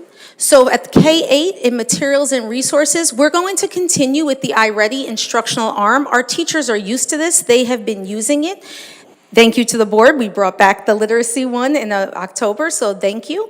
And so we are going to continue to use that, but that dosage that we use is determined by Tier 1 or Tier 2. So Tier 1 means all students get that. Tier 2 means that it's for some students, because only some students need it at that degree, at that level. Everyone doesn't need it at that degree. But here's what's interesting about the instructional arm. It adapts for every student. It automatically adapts. So the students who need enrichment, they're getting challenged. They're getting pushed. That's what Tier 2 is. It's everyone's getting what they need. When we look at Haggerty, we brought on last year. And we are currently, all of our pre-K to 2 teachers and TAs are already trained. It exists in all of our pre-K to 2 classrooms, the manuals, and its focus is on the strengthening of phonemic awareness. Pre-K and K, it's a Tier 1. They're in that entry level, right? They're rocking to their knees. At our grades 1 and 2, we are in the Tier 3, and then it also becomes Tier 2 and Tier 3 is also used in AIS. Again, no additional cost. We already have it, and everyone is trained who needs to be, with a few exceptions of anyone new.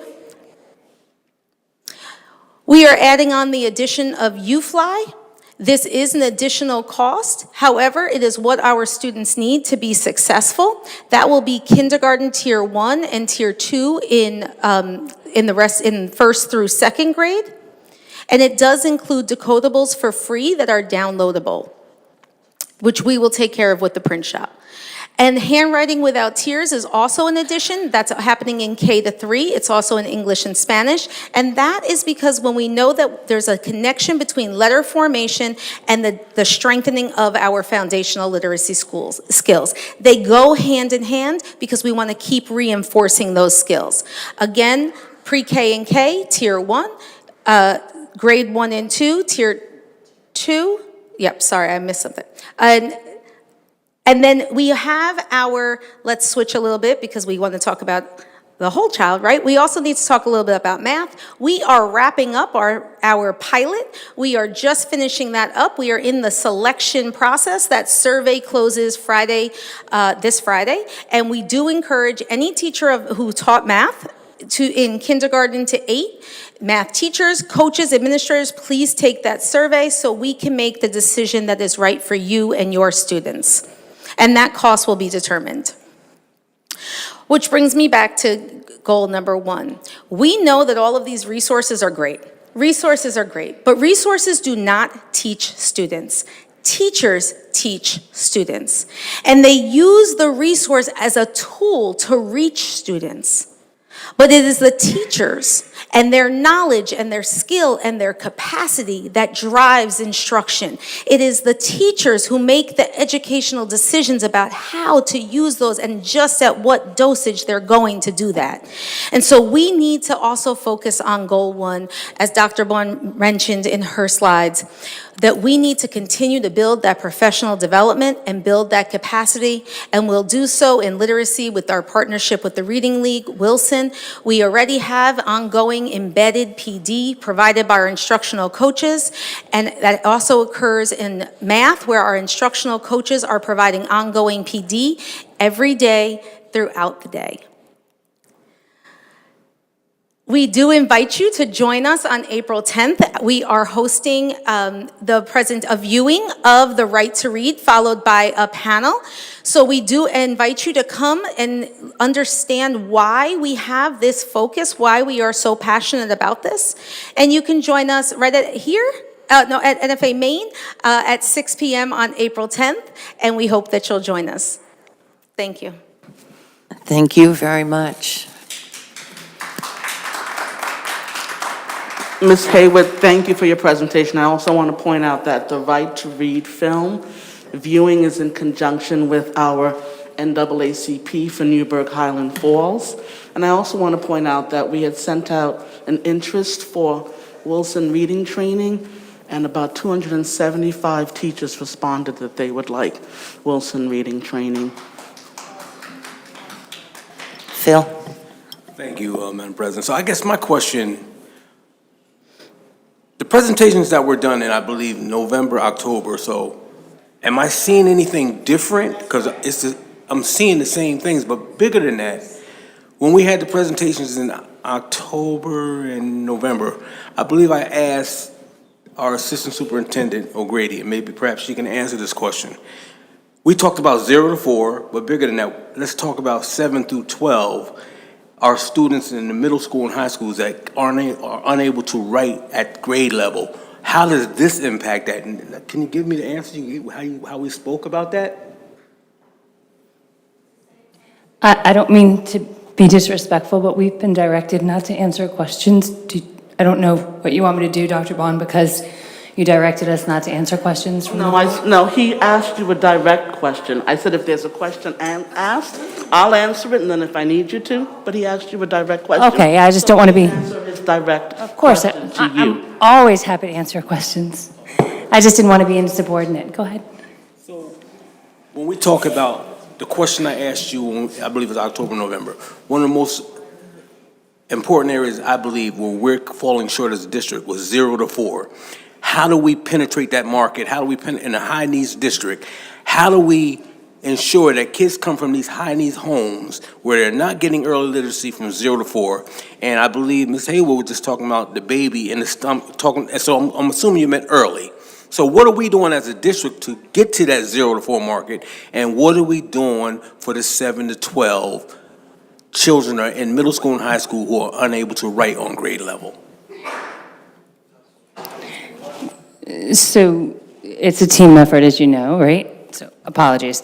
A team effort, as you know, and I think that we addressed this back in the fall, right? And talked about how, wonderful presentation, by the way. I think we addressed a lot of that in the fall, but teaming up and with Newburgh Basics and our FACE team and our community and working in concert with our pre-K and, bolstering just what Ms. Haywood said, our literacy, because everything that Ms. Haywood said was spot on. But I don't think it's anything new, Mr. Howard. So how is the work going with Newburgh Basics? Would any of my colleagues like to join me in that answer, Newburgh Basics? Excuse me? I can speak to Newburgh Basics if that's okay. Thank you. So with Newburgh Basics, it is part of our challenge grant, as well as so is reading on grade level for grades K through 3. Newburgh Basics has been going through a relaunch. We did lose the funding for it in August of 2022. It did return back to the district in 2024 February. So we are relaunching that. Newburgh Basics is a program that supports our families who have newborn babies. We are partnering with Cornerstone, Health First, different maternity wards around the district. We have artwork and books and baby bags and swaddling blankets, and we're trying to get the word out to families that we want to support them with early literacy and reading. We also have Little Rembrandts, which is a part of the challenge grant from My Brother's Keeper, as well, that supports families with reading and how to read. We're also partnering with another community partner to examine sign language for newborn children, because sign language can be pretty incredible to use as well. The question you asked about writing and reading for grades 7 through 12, yes. I would like to respond to that. It's important to read and write some more. We've done 3 presentations on Leading for Literacy. Myself, Dr. Soto, Dr. O'Grady. The first one was October 8th, 2024. It's in BoardDocs. We talked about unpacking the literacy briefs. We talked about the science of reading. We talked about the fact that it's a body of research. We also unpacked the literacy briefs with our administrators at the administrators retreat, August 27th and 28th. Dr. O'Grady and Afia Rollins presented about the elementary level and everything that's going on there as it relates to the science of reading and the literacy briefs. Dr. Soto presented with a few directors and talked about the science of reading, the literacy briefs, and everything that we're doing in this district. So I just wanted to make sure if people are interested, they can go back and look at those presentations, October 8th, I want to say November 12th, and January 14th. And Marcy, thank you for this evening. Ms. Peterson?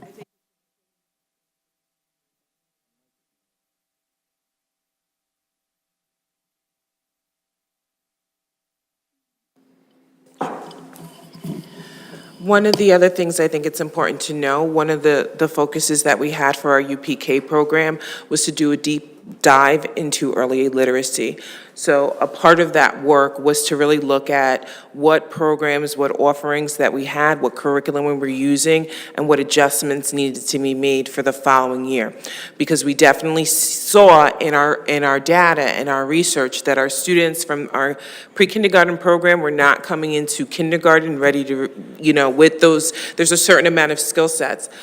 So last year, I think it was actually Marcy and the previous assistant superintendent made sure that we took a pilot to use within our UPK program to start to examine that early literacy and to try to see if there is things and changes that have been made, and that's actually going on throughout the year, where we're really looking to see, because we know by 3rd grade, we have to have our students ready to read, and we know that we're falling short of that as a district. So some of that work was also done as well. Mr. DeRay? Thank you.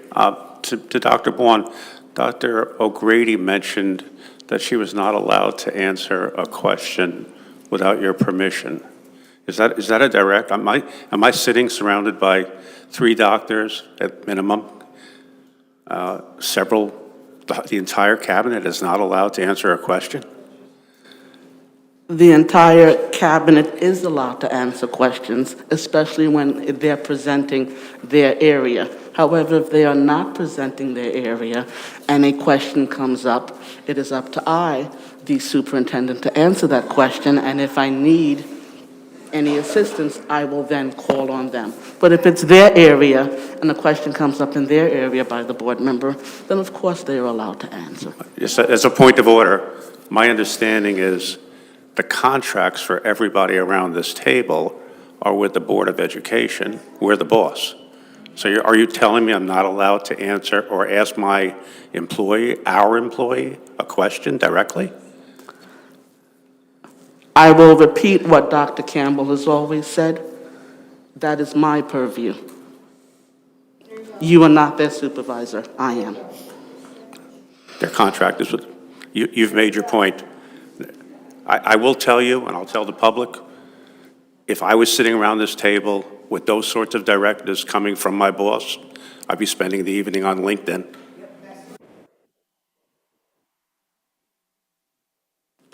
Point of order. Point of order. David, could you speak to who assistant principal, deputy superintendent's contracts are through and speak to that matter, please? In a small city school district, the contracts are between the superintendent and the board. Deputy, associate, and assistant superintendents are direct appointees by the board. Anyone else pedagogical, full-time, would be in a tenure-bearing position, which would anyone in a city school district at the executive director level, supervisor level, principal, AP, teacher, teaching assistant, they require the recommendation of the super and the board to appoint to probation. So just to reiterate, the city school districts have a slightly different law than Union Free and Central with respect to the highest level administrators. So the super, deputy super, associate super, assistant super are direct board appointees. Separate and apart from that is the organizational structure of the district. That would be the lines of authority, and generally the lines of authority would go up through the superintendent and then to the Board of Education. Thank you, David. Mr. Bergarelli? Thank you, Madam President. Just to back up a little bit, it was the presentation, and thank you, Ms. Hayward, for the presentation. Oh, what? I don't have a question for you specifically. The beginning of the presentation talked about staff size and reduction of staff size. And we have 4 other school districts up here with similar size of staff and students. And you said that some of them are the same demographics as us. How is state aid calculated? Can somebody answer that question for me, please? The amount of state aid a school gets. Ms. Roaring, can you answer Mr. Bergarelli's question regarding state aid?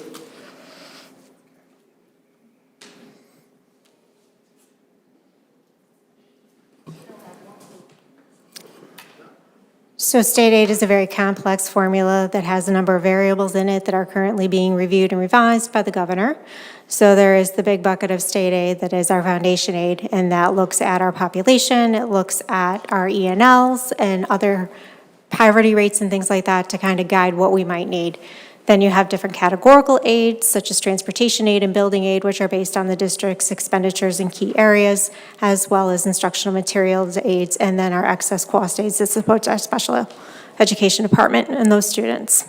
And that is based on how we stack. So can it be summarized to be partially, you're going to get more state aid if you're a high needs district?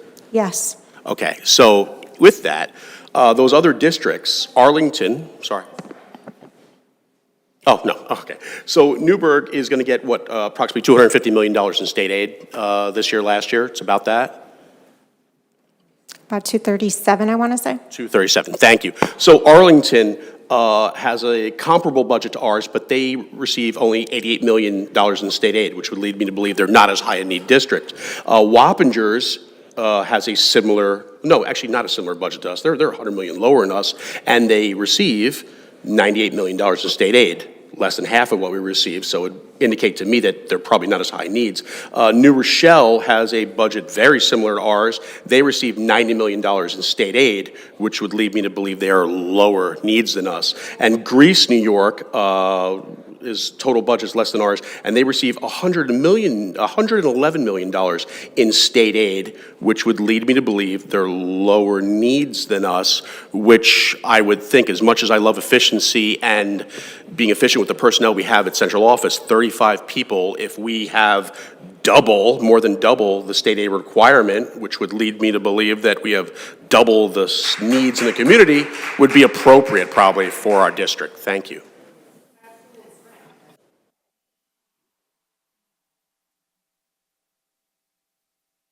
Mr. Howard. Thank you. So, Dr. Bourne, understanding, I have to say it again, so I feel it's the heavy lift is 0 to 4, I really do. And understanding that that's the heavy lift because of the demographics that we serve and because of the high needs population that we serve in this district, is there any consideration to trying to implement maybe a parallel program for those kids when they get here in pre-K and K and pull them out and give them some intense literacy help and then fold them back into their cohorts as opposed to socially promoting people or moving people up when they're not where they need to be? Has that been considered? So as students enter kindergarten, and I think we've spoken about this before, if they receive good Tier 1 instruction that is evidence-aligned and research-based, then you will not have a need to have remediation in Tier 2 and Tier 3. So what we're looking to do is make sure that that Tier 1 instruction in the early grades is evidence-aligned, because it has not been, so that we can lower our special ed numbers, our students who need special ed, and our students who need remediation, by giving them that good first instruction. For the And need, then oh, I'm sorry. we also, as Ms. Haywood mentioned, will have Tier 2 and Tier 3 services for those students who do not progress with that excellent first Tier 1 instruction. For the edification of individuals here who aren't familiar with Tier 1, Tier 2, Tier 3, because we are being filmed out to the community, could you explain Tier 1, Tier 2, Tier 3, please? So, Tier 1 is the instruction that everyone in the classroom gets, and if that instruction does not work, especially if it's evidence-aligned, then we go to Tier 2, which might be in smaller groups, and then Tier 3 if Tier 2 does not work for them.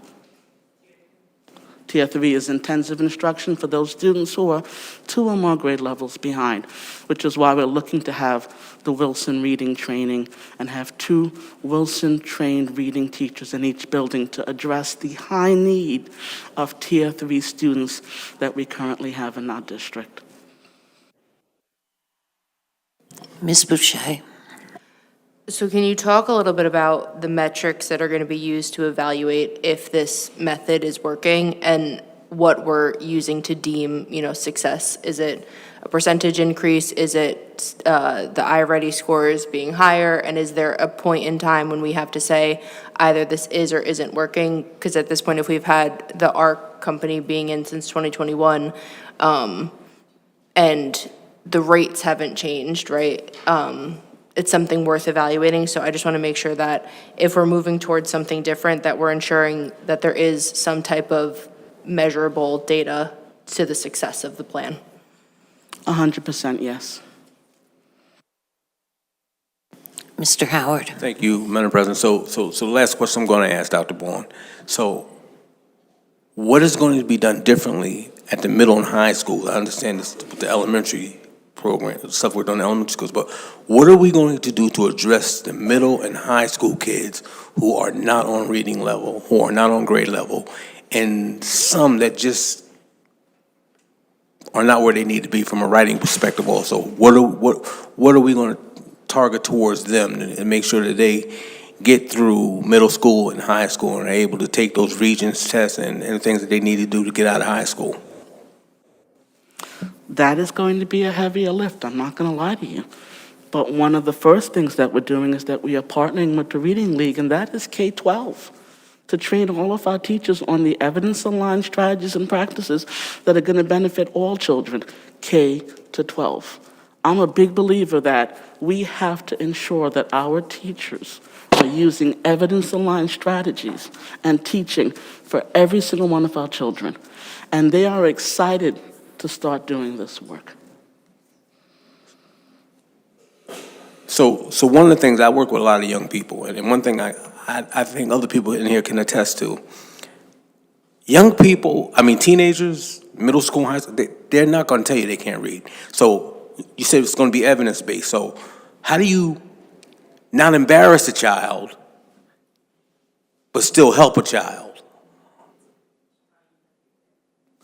So one of the things that the Reading League requires when they start working with the district is that we adopt an oral reading fluency. An oral reading fluency test, which is what the iReady has as part of the components that we hadn't used before as a district. It's been there all along, but we've never used it, and I don't understand why, but, we are going to start using it. And that is going to be the first, and every single child in our district will be getting the auth. And that's going to tell us exactly where the children are and then that whole thing that Marcy talked about, the diagnostic, and then how to treat. But it starts with a comprehensive ORF so that we know the oral reading fluency and where children are in this district to start with so that we can diagnose and then treat. Thank you. Ms. Boucher. So are we implementing these practices now so that we have data to support next school year, or are they not being implemented until the fall? The Reading League the Reading League has already done the first initial training with all of the administrators in the district. We had wonderful feedback. Some of them said it's the best training they've had in the 9 years that they've been here. The next step will be to train, the first initial training for all of the teachers. We will start the first training and continue it into next year with the Reading League. Our goal is to start the training with the Reading League this school year.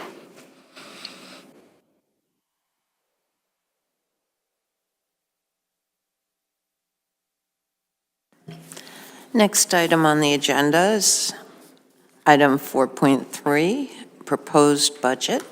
Ms. Roaring.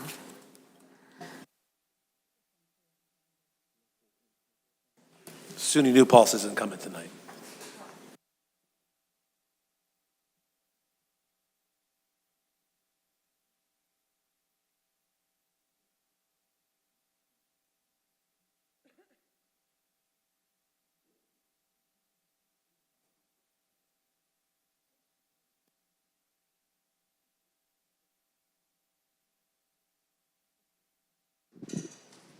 Testing, testing.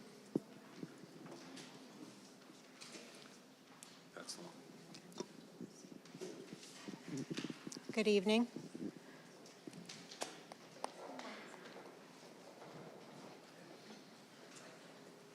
Good evening. The presentation's not up.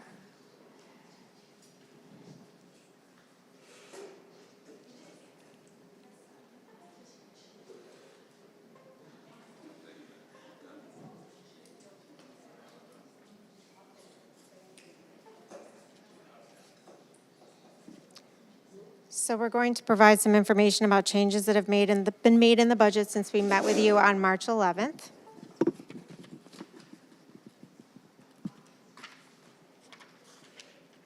While that's coming back up, we have received new information from our insurance carrier that has indicated our rate will go up more than we originally anticipated.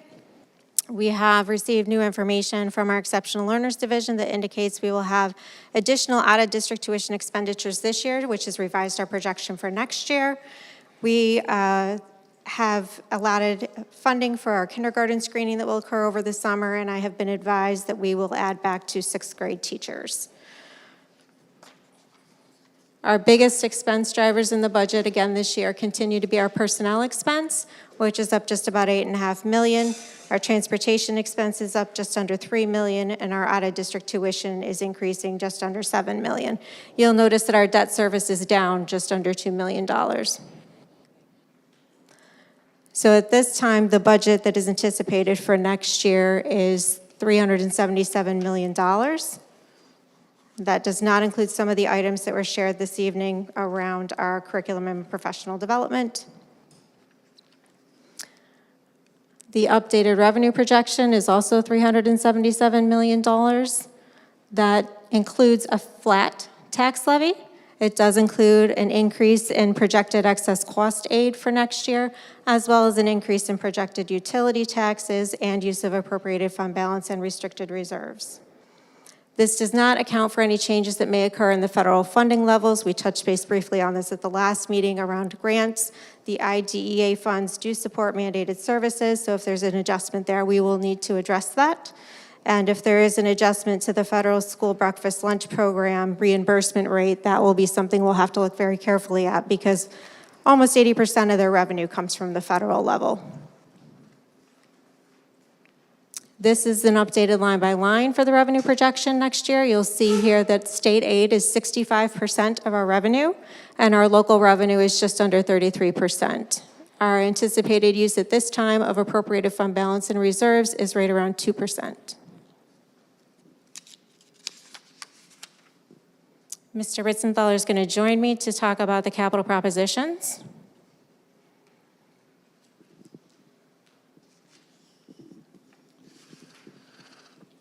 There are two capital propositions for consideration by the board, and I think you may have heard about the green energy initiatives that we have been looking into. And this is a proposition to convert the heating and cooling systems at Fostertown and Gardnertown to geothermal systems. So this would take you off of fuel oil, so all the schools would be off district fuel oil heating. This project is eligible for New York State building aid, but it must be voter approved. And how this would work, the total estimated cost for both schools is approximately $33 million. Funding would be through New York State building aid, the Clean Green Schools funds, and that's the NYSERDA grants, and district capital reserve up to about $3 million if needed. So it would be no tax impact to the community for this improvement. So the resolutions for the Board of Ed would be considered on the next agenda, April 8th. I'll be here again. And should the funding for the Clean Green Schools not occur, the district just would not proceed with these projects. So basically how this is going to work is that grant funding is going to be used to cover the local share for the projects. And then the building aid will supplant the rest of the budget. So that's how it is a no tax impact to the community. So really, really a great project for the board to consider and for the community as well. And the next one. This proposal would propose the renovation of the NFA auditorium, NFA North auditorium. We did a study of the auditorium in comparison with the NFA Main auditorium. If you remember, in 2010, that went through a major overhaul where all of the theatrical riggings and systems and everything was upgraded. The seating, it was all restored back to its original grandeur and still looks really, really good today and made fully ADA compliant. So we compared bringing NFA North Auditorium up to those same standards.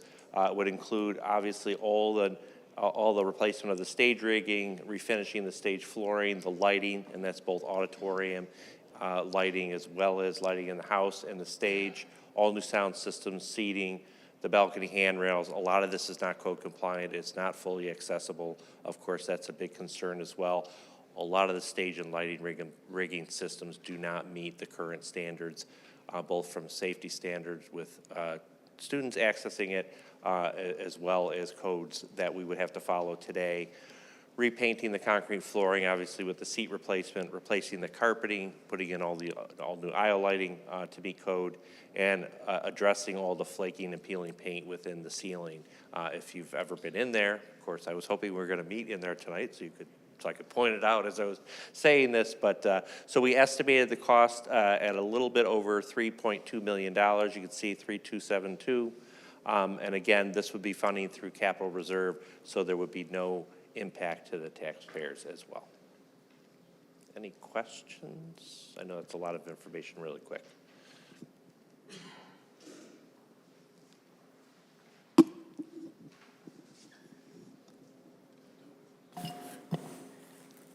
Mr. Stewart? Thank you.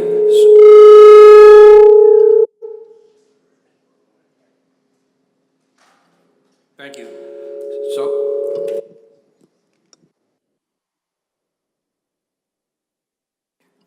Thank you. No. Converting over the geothermal over at Fostertown and Garter, and we're moving off the heating oil. Just a question, how are we going to heat the new CTE building?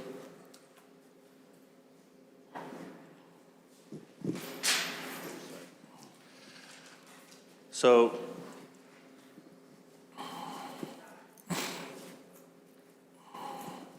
can you hear me?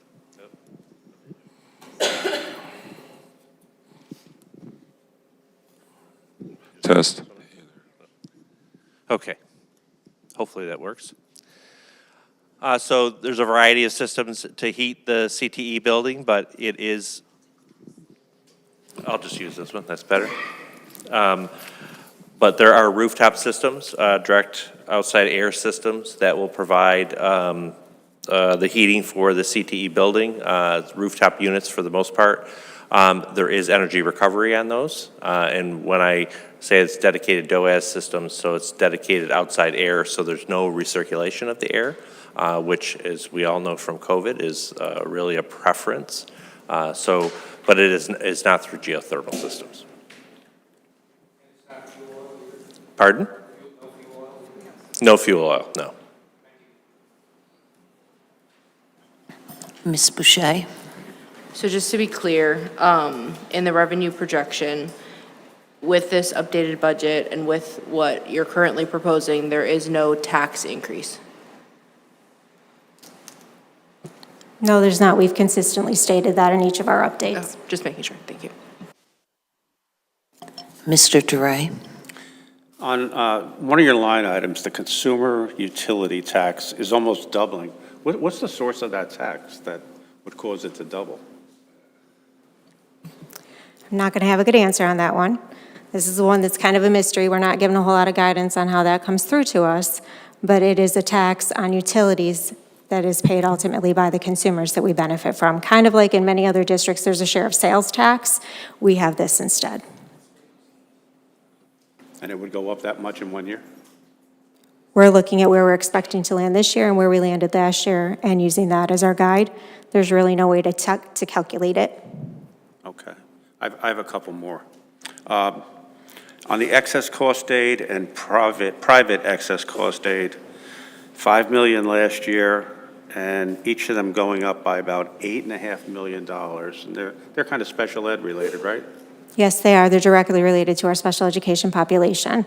And that increase is aligned based on what we received last year and what we are now being told that we should project and anticipate to receive this year. It is significantly above what the governor's state aid runs and the enacted budget legislative state aid runs showed last year. Okay. And last question, it might be a correction on the contract for excellence 2024 to 25. We have 13.5 million. I think that's the 23 to 24 number, because you had another presentation that showed that number at 17.7. And I realize it's in the past, but. So that table actually compares what the adopted revenue was, and that was the number for the adopted revenue when the board voted on the budget and the community voted on the budget. We didn't learn until over the summer that that number was going to be in excess of $17 million. So when you see our revenue status reports now, you'll see that that number is going to come in at that. And we have been advised that it is likely to go up again another $4+ million. So we're going to be approaching $22 million next year as the mandate is set aside within the foundation aid. Okay, that's all I had. Thank you.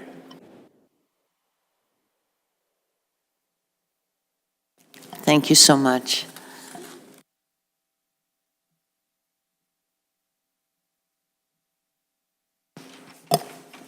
Next up, Resolution 4.4. Can I have a motion? So moved. And a second? Second. Discussion? Roll call. Mr. Bergarelli? Yes. Mr. DeRay? Yes. Mr. Howard? Yes. Ms. Politi? Yes. Mr. Stewart? Yes. Ms. Christine Bello? Yes. Ms. Thomasina Bello? Yes. Ms. Mackenzie Boucher? Yes. Ms. Victoria Boucher? Yes. Resolution 4.5. Can I have a motion? So moved. And a second? Second. Discussion? Roll call.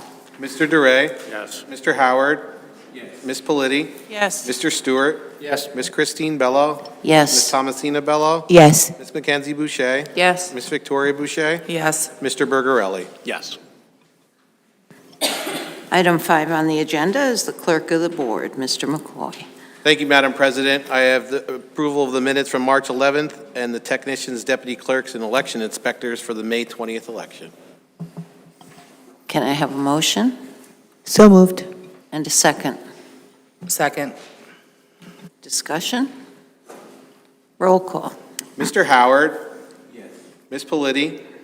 Yes. Mr. Stewart? Yes. Ms. Christine Bello? Yes. Ms. Thomasina Bello? Yes. Ms. Mackenzie Boucher? Yes. Ms. Victoria Boucher? Yes. Mr. Bergarelli? Yes. Mr. Duray? Yes. If you're interested in running for the board, you can pick up the packet in the clerk's office. Petitions are due in the clerk's office April 30th by 5 p.m., and there will be 3 seats on the ballot. That concludes my items, Madam President. Thank you, Mr. McCoy. Item 6 on the agenda is the board president. I have items 6.1 through 6.3. Would anyone like to separate any out? Okay, can I have a motion? So I would like to separate out 6.2. Okay. Okay. Can I have a motion on item 6.1 and 6.3? So moved. Second. Second. Discussion? A roll call. Ms. Politi? Yes. Mr. Stewart? Yes. Ms. Christine Bello? Yes. Ms. Thomasina Bello? Yes. Ms. Mackenzie Boucher? Yes. Ms. Victoria Boucher? Yes. Mr. Bergarelli? Yes. Mr. Howard? Yes. Mr. Duray? Yes. Resolution 6.2. Can I have a motion? So moved. Second. Discussion? Ms. Politi? I find this highly unethical that we are appointing Ms. Victoria Boucher as the board liaison to meet with high school students, especially when some of these high school students are 18 years of age and are able to vote. It also seems highly unethical that only one member of the board would be sent to represent all of the board.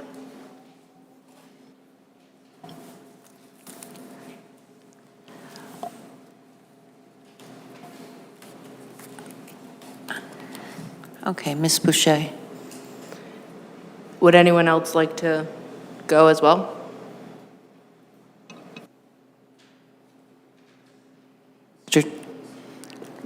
I'm opposed to anybody doing it. I don't think the position is necessary, and I'll tell you why. Mr. Shaw can correct me, but I think July 5th, we have to have student representation on the board by law. Yes.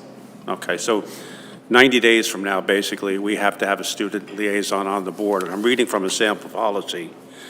Provide students with an opportunity to express their voices, take ownership of their education, and impact board decisions. Provide for the board and students a vehicle through which they may exchange information. Provide an opportunity for students to gain experience with governance. I'm not going to read the whole policy, but this seems to cover exactly what we're trying to achieve. So I would vote to table the item permanently and put our efforts into this, which is the law. Mr. Howard? Thank you, Madam President.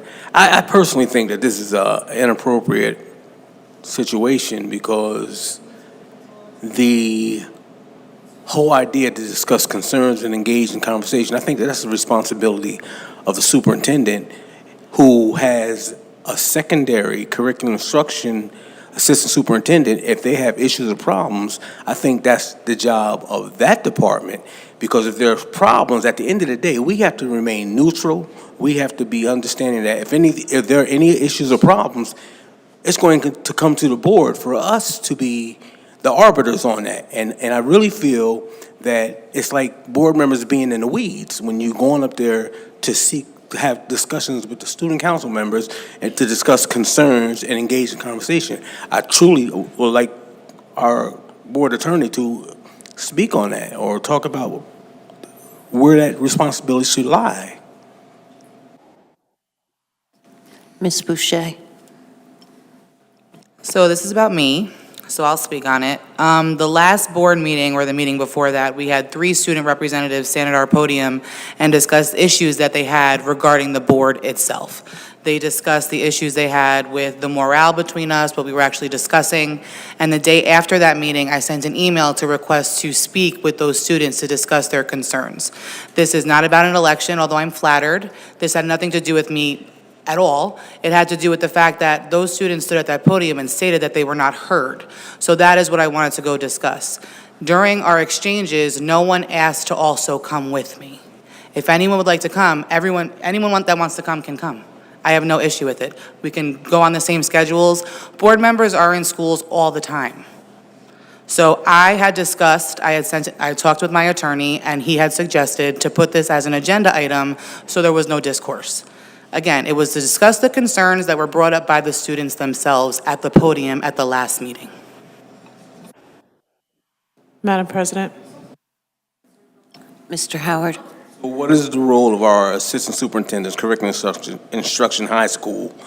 Aren't they in the buildings? Can't they have those discussions? I mean, I truly feel that we're in the weeds by doing that. And I asked for an opinion from our attorney, but they skipped right over it. So if David, can you speak to that? As board, to be in there. Certainly, To Mr. discuss Shaw, would you concerns? speak to that, please?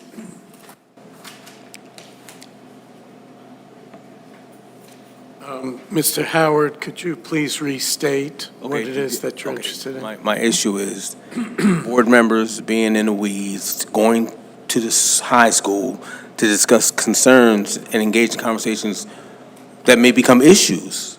And we have an assistant superintendent curriculum instruction that works in the high school, works with the high school.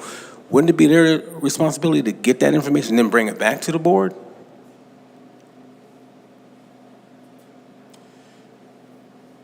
I think it's a matter of what their concerns are about. But you don't know that till you get there.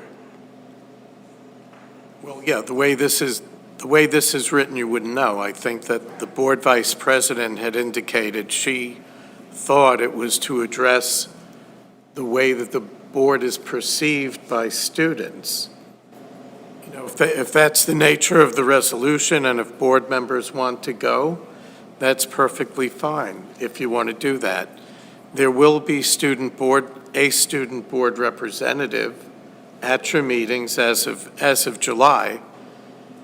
So I think it's really a matter of if you want an outreach, and if so, how many people. Certainly, if there's a concern about a political aspect with respect to board elections, legitimate concern, but I think if more than one board member is there, then that concern would be quelled. So it's really a matter of how much the board wants to reach out to student government at the high school to see what their concerns are about the board and what might be brought back to the board. Ms. Politi?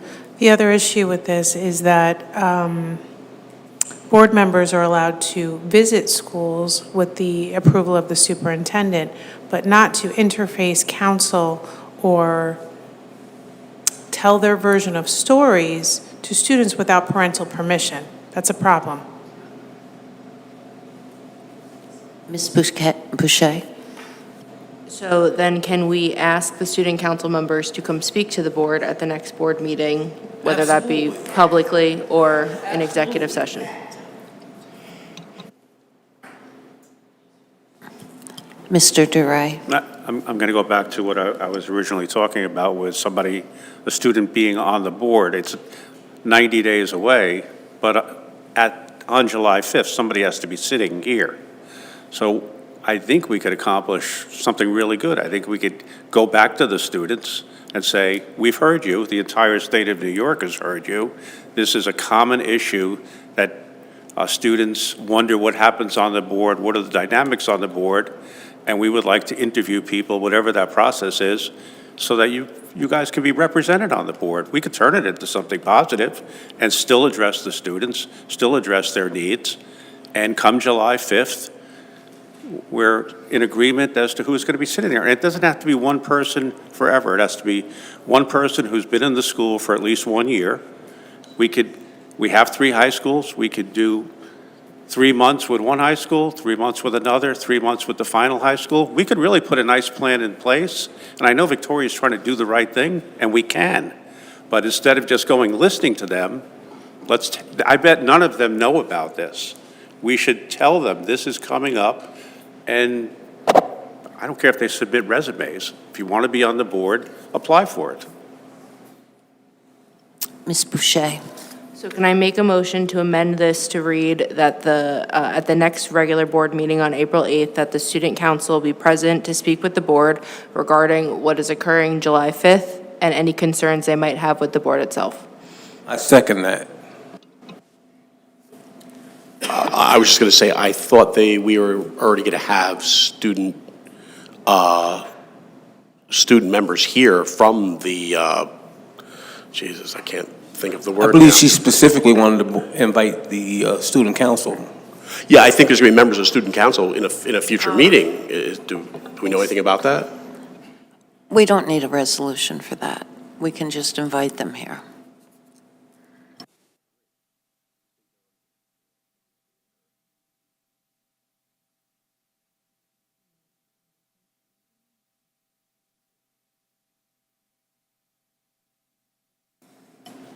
Roll call.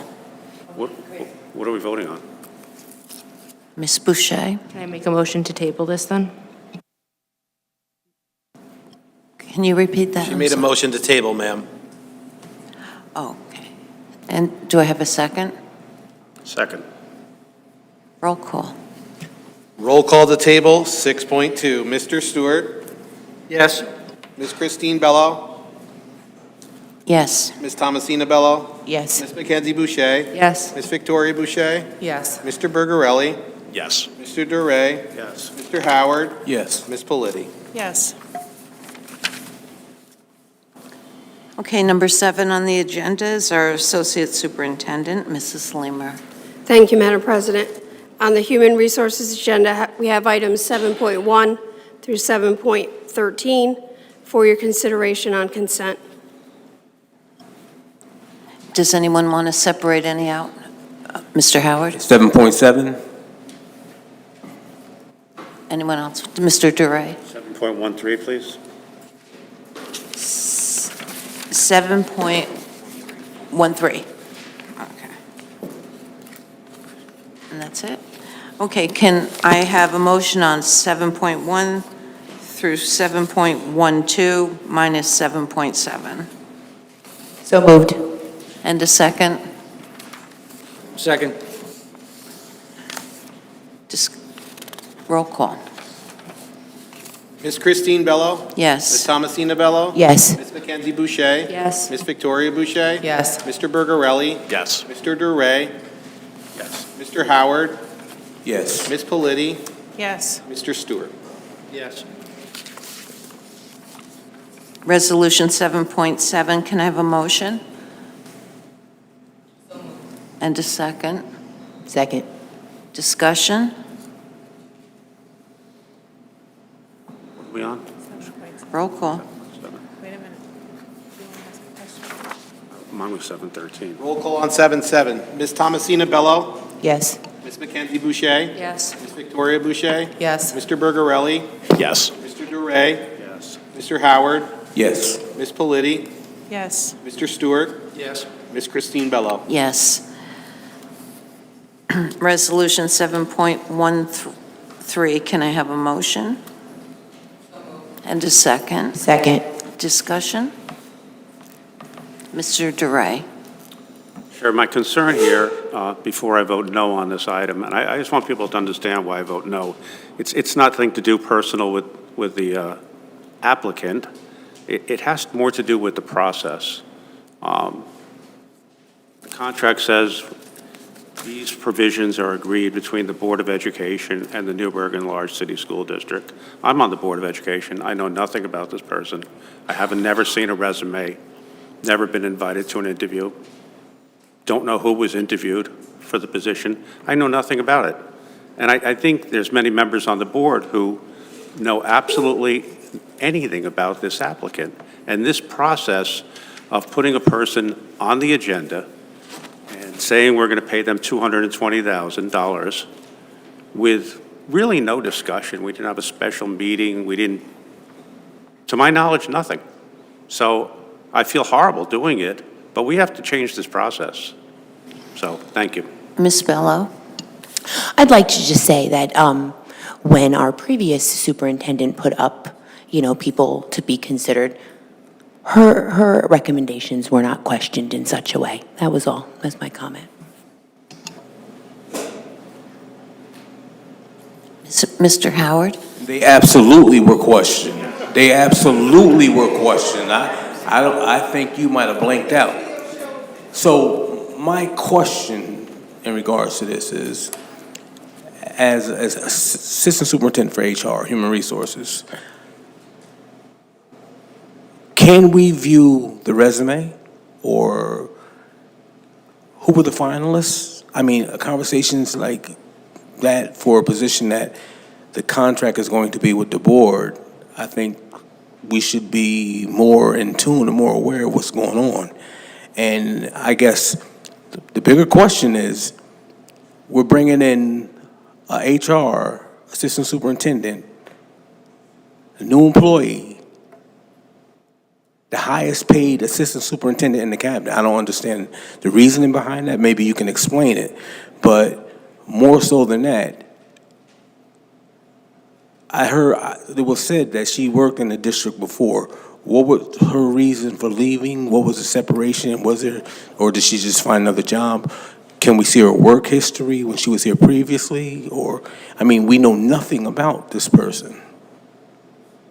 I think as a board, we should have a little more information about the individual that we're hiring as an assistant superintendent of HR.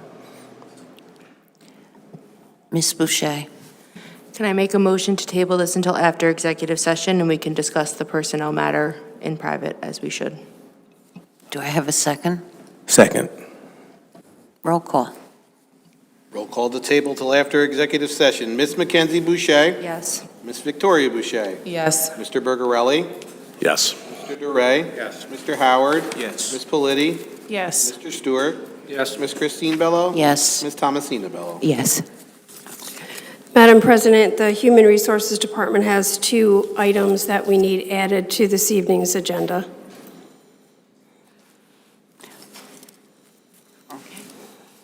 Chair will entertain a motion to add 2 items to the agenda. You need to entertain a motion, ma'am. Can I have a motion So moved. and a second? Second. Roll call. Roll call to add 2 items. Ms. Victoria Boucher? Yes. Mr. Bergarelli? Yes. Mr. DeRay? Yes. Mr. Howard? Yes. Ms. Politi? Yes. Mr. Stewart? Yes. Ms. Christine Bello? Yes. Ms. Thomasina Bello? Yes. Ms. Mackenzie Boucher? Yes. The first item is a resolution to approve an employee-related agreement. Can I have a motion? So moved. Point of order. The resolution reads as follows. Be it resolved that the Board of Education, upon the recommendation of the acting superintendent of schools, hereby approves the employment-related agreement between the district and employee number 032525-1 and authorizes the board president to sign said agreement on behalf of the district. The agreement shall be incorporated by reference within the minutes of this meeting. Okay. Can I have a motion? So moved. Second. Okay. Discussion? Roll call. Mr. Bergarelli? Yes. Mr. DeRay? Yes. Mr. Howard? Yes. Ms. Politi? Yes. Mr. Stewart? Yes. Ms. Christine Bello? Yes. Ms. Thomasina Bello? Yes. Ms. Mackenzie Boucher? Yes. Ms. Victoria Boucher? Yes. The second resolution is to extend the suspension with pay of an employee. The resolution would read as follows. Be it resolved that the Board of Education hereby continues the suspension with pay of employee number 032525-2, effective March 26, 2025, and pending further action by the board. Can I have a motion? And a second? Second. Okay. Roll call. Mr. DeRay? Yes. Mr. Howard? No.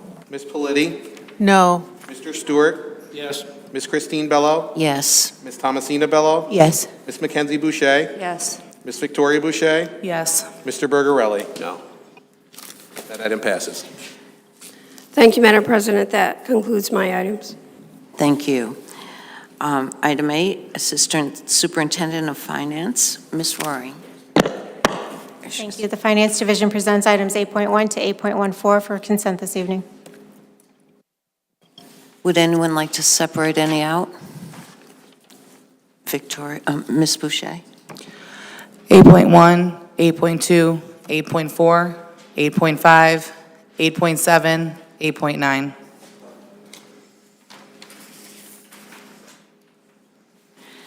Point of order, I got 8.1, 8.2, 8.4, 8.7, and 8.9. 5.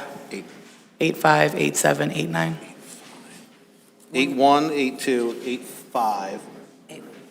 Did you say 4? 4. Yeah. 4, 5, 7, and 9? Yes. Thank you. Okay, can I have a motion on resolution 8.3 through 8.14 minus 8.4, 8.5, 8.7, and 8.9? So moved. And a second. Second. Roll call. Mr. Howard? Yes. Ms. Politti? Yes. Mr. Stewart? Yes. Ms. Christine Bello? Yes. Ms. Thomasina Bello? Yes. Ms. Mackenzie Boucher? Yes. Ms. Victoria Boucher? Yes. Mr. Bergarelli? Yes. Mr. Duray? Yes. Okay. Item 8.1, resolution 8.1. Can I have a motion? So moved. And a second. Second. Discussion. Ms. Boucher? I have 2 questions. Has this work already been done? Not that I'm aware of. And what is it for? There were site adjustments that needed to be made based on conditions. There was a memo that was provided by the architect that provided greater detail. Okay. Anyone else? Okay. Roll call. Roll call on 8.1. Ms. Politti? Yes. Mr. Stewart? Yes. Ms. Christine Bello? Yes. Ms. Thomasina Bello? Yes. Ms. Mackenzie Boucher? Yes. Ms. Victoria Boucher? Yes. Mr. Bergarelli? Yes. Mr. Duray? Yes. Mr. Howard? Yes. Item 8.2. Can I have a motion? So moved. And a second. Second. Discussion? Ms. Boucher? So UPK in our district is grant funded. My question is that these 2 lines that they're coming from, a C4E teacher at $296,000 and tutors at $100,000, are we going to have to put this back into that budget line at some point? And if so, where's it going to come from? We do not anticipate having to put funds back in there. I do want to clarify that UPK is not 100% grant funded in our district. We have heavy support provided in the general fund for our teaching assistants, teachers, and transportation.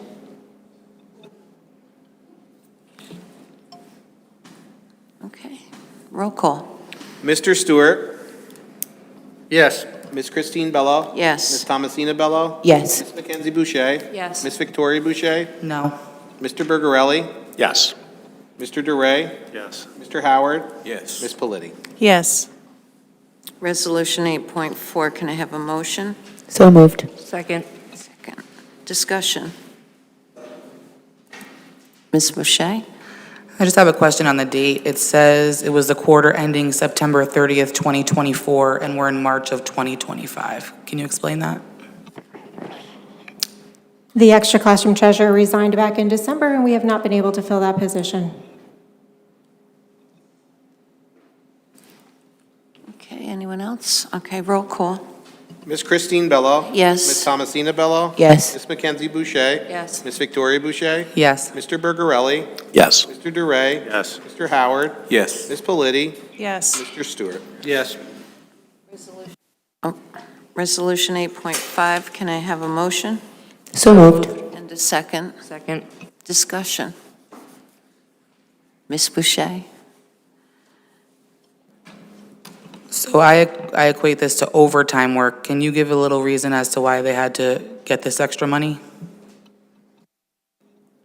So I believe we provided a very detailed explanation and administrative content. This is due to the additional time that was required by the external auditors to complete their work this year.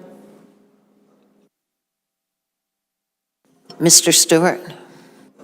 So we're approving 55,100 plus the 107, 8,000, 800 No, the 107,800 is the new total. inclusive. Thank you. Okay, roll call. Ms. Thomasina Bello? Yes. Ms. Mackenzie Boucher? Yes. Ms. Victoria Boucher? Yes. Mr. Bergarelli? Yes. Mr. Duray? Yes. Mr. Howard? Ms. Politi? Yes. Mr. Stewart? Yes. Ms. Christine Bello? Yes.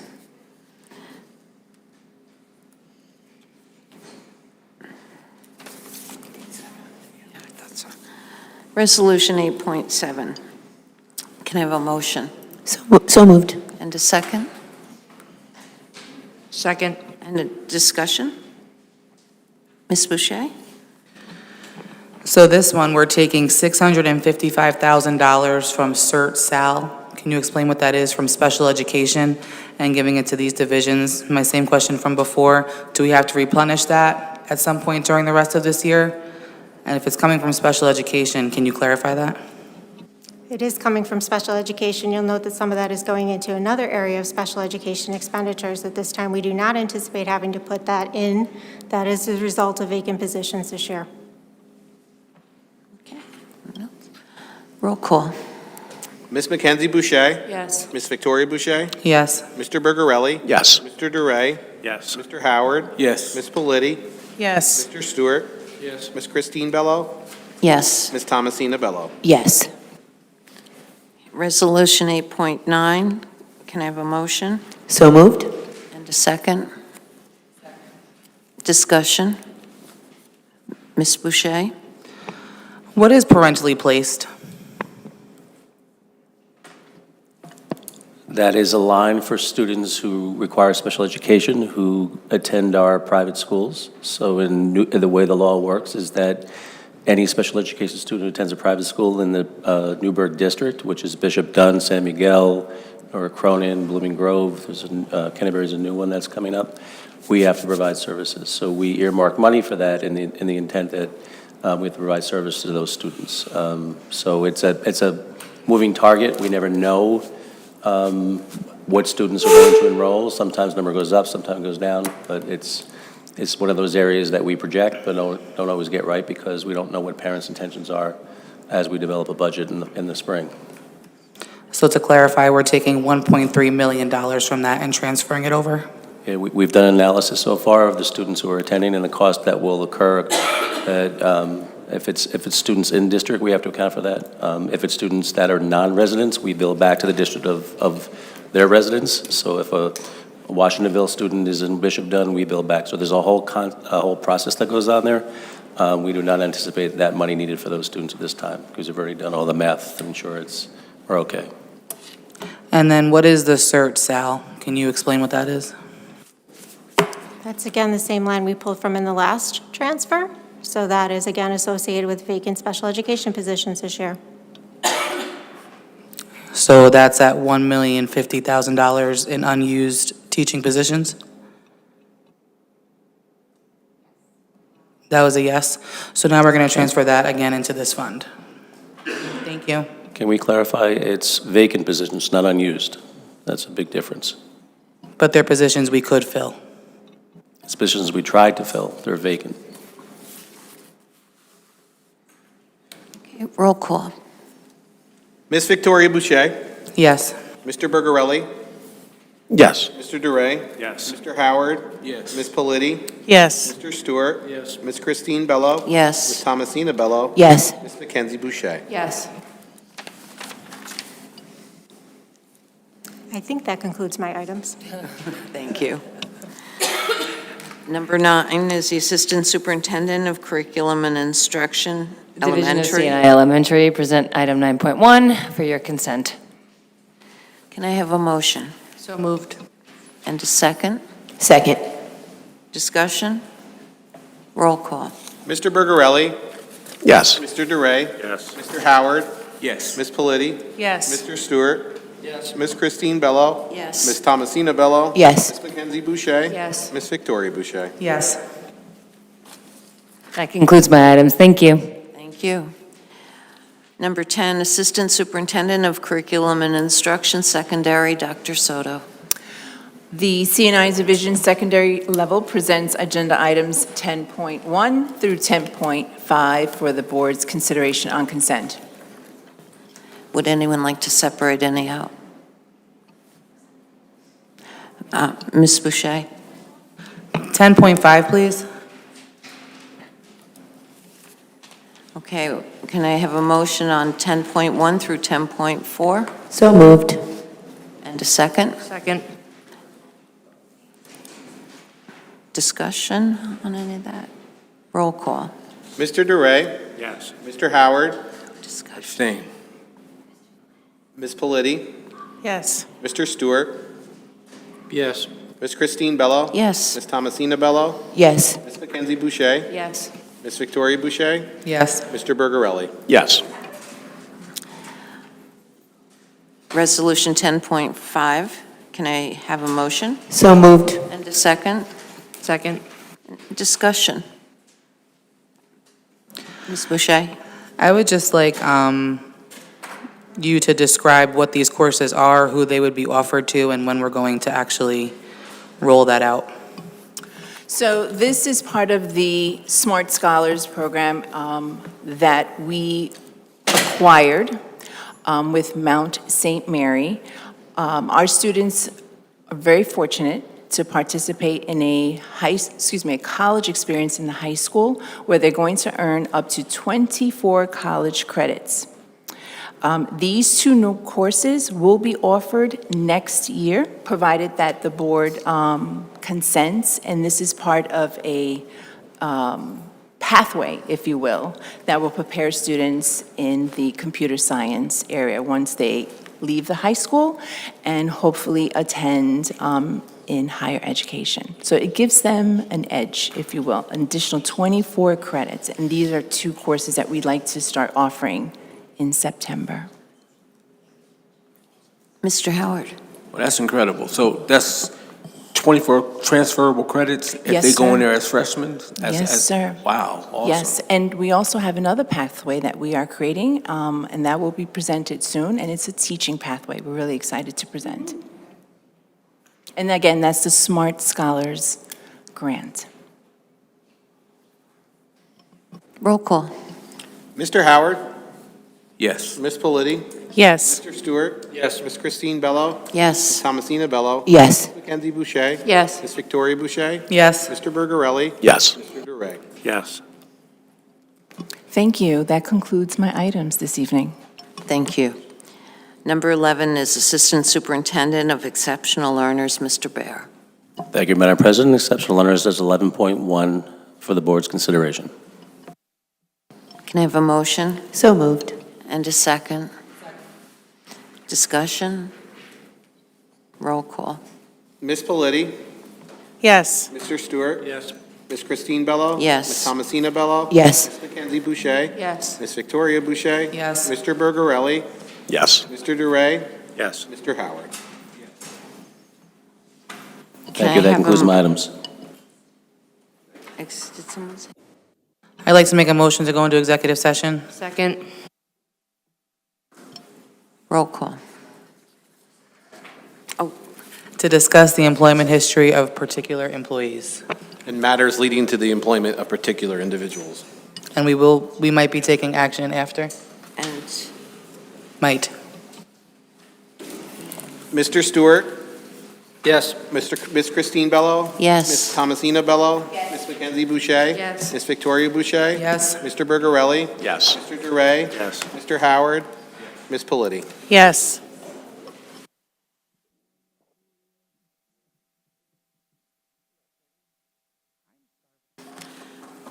Okay. You're good. Okay. So this is Resolution 7.13. Can I have a motion? And a second? Second. This is a motion to table 7.13. Roll call to continue to table. Ms. Victoria Boucher? Yes. Mr. Bergarelli? Yes. Mr. DeRay? Yes. Mr. Howard? Yes. Mr. Stewart? Yes. Ms. Christine Bello? Yes. Ms. Mackenzie Boucher? Entertain a motion to adjourn, ma'am. So moved.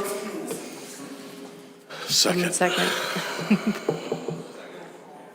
Roll call to adjourn. Mr. Bergarelli? No. Mr. DeRay? Yes. Mr. Howard? Mr. Stewart? Yes. Ms. Christine Bello? Ms. Mackenzie Boucher? Yes. Ms. Victoria Boucher? Yes. Ms.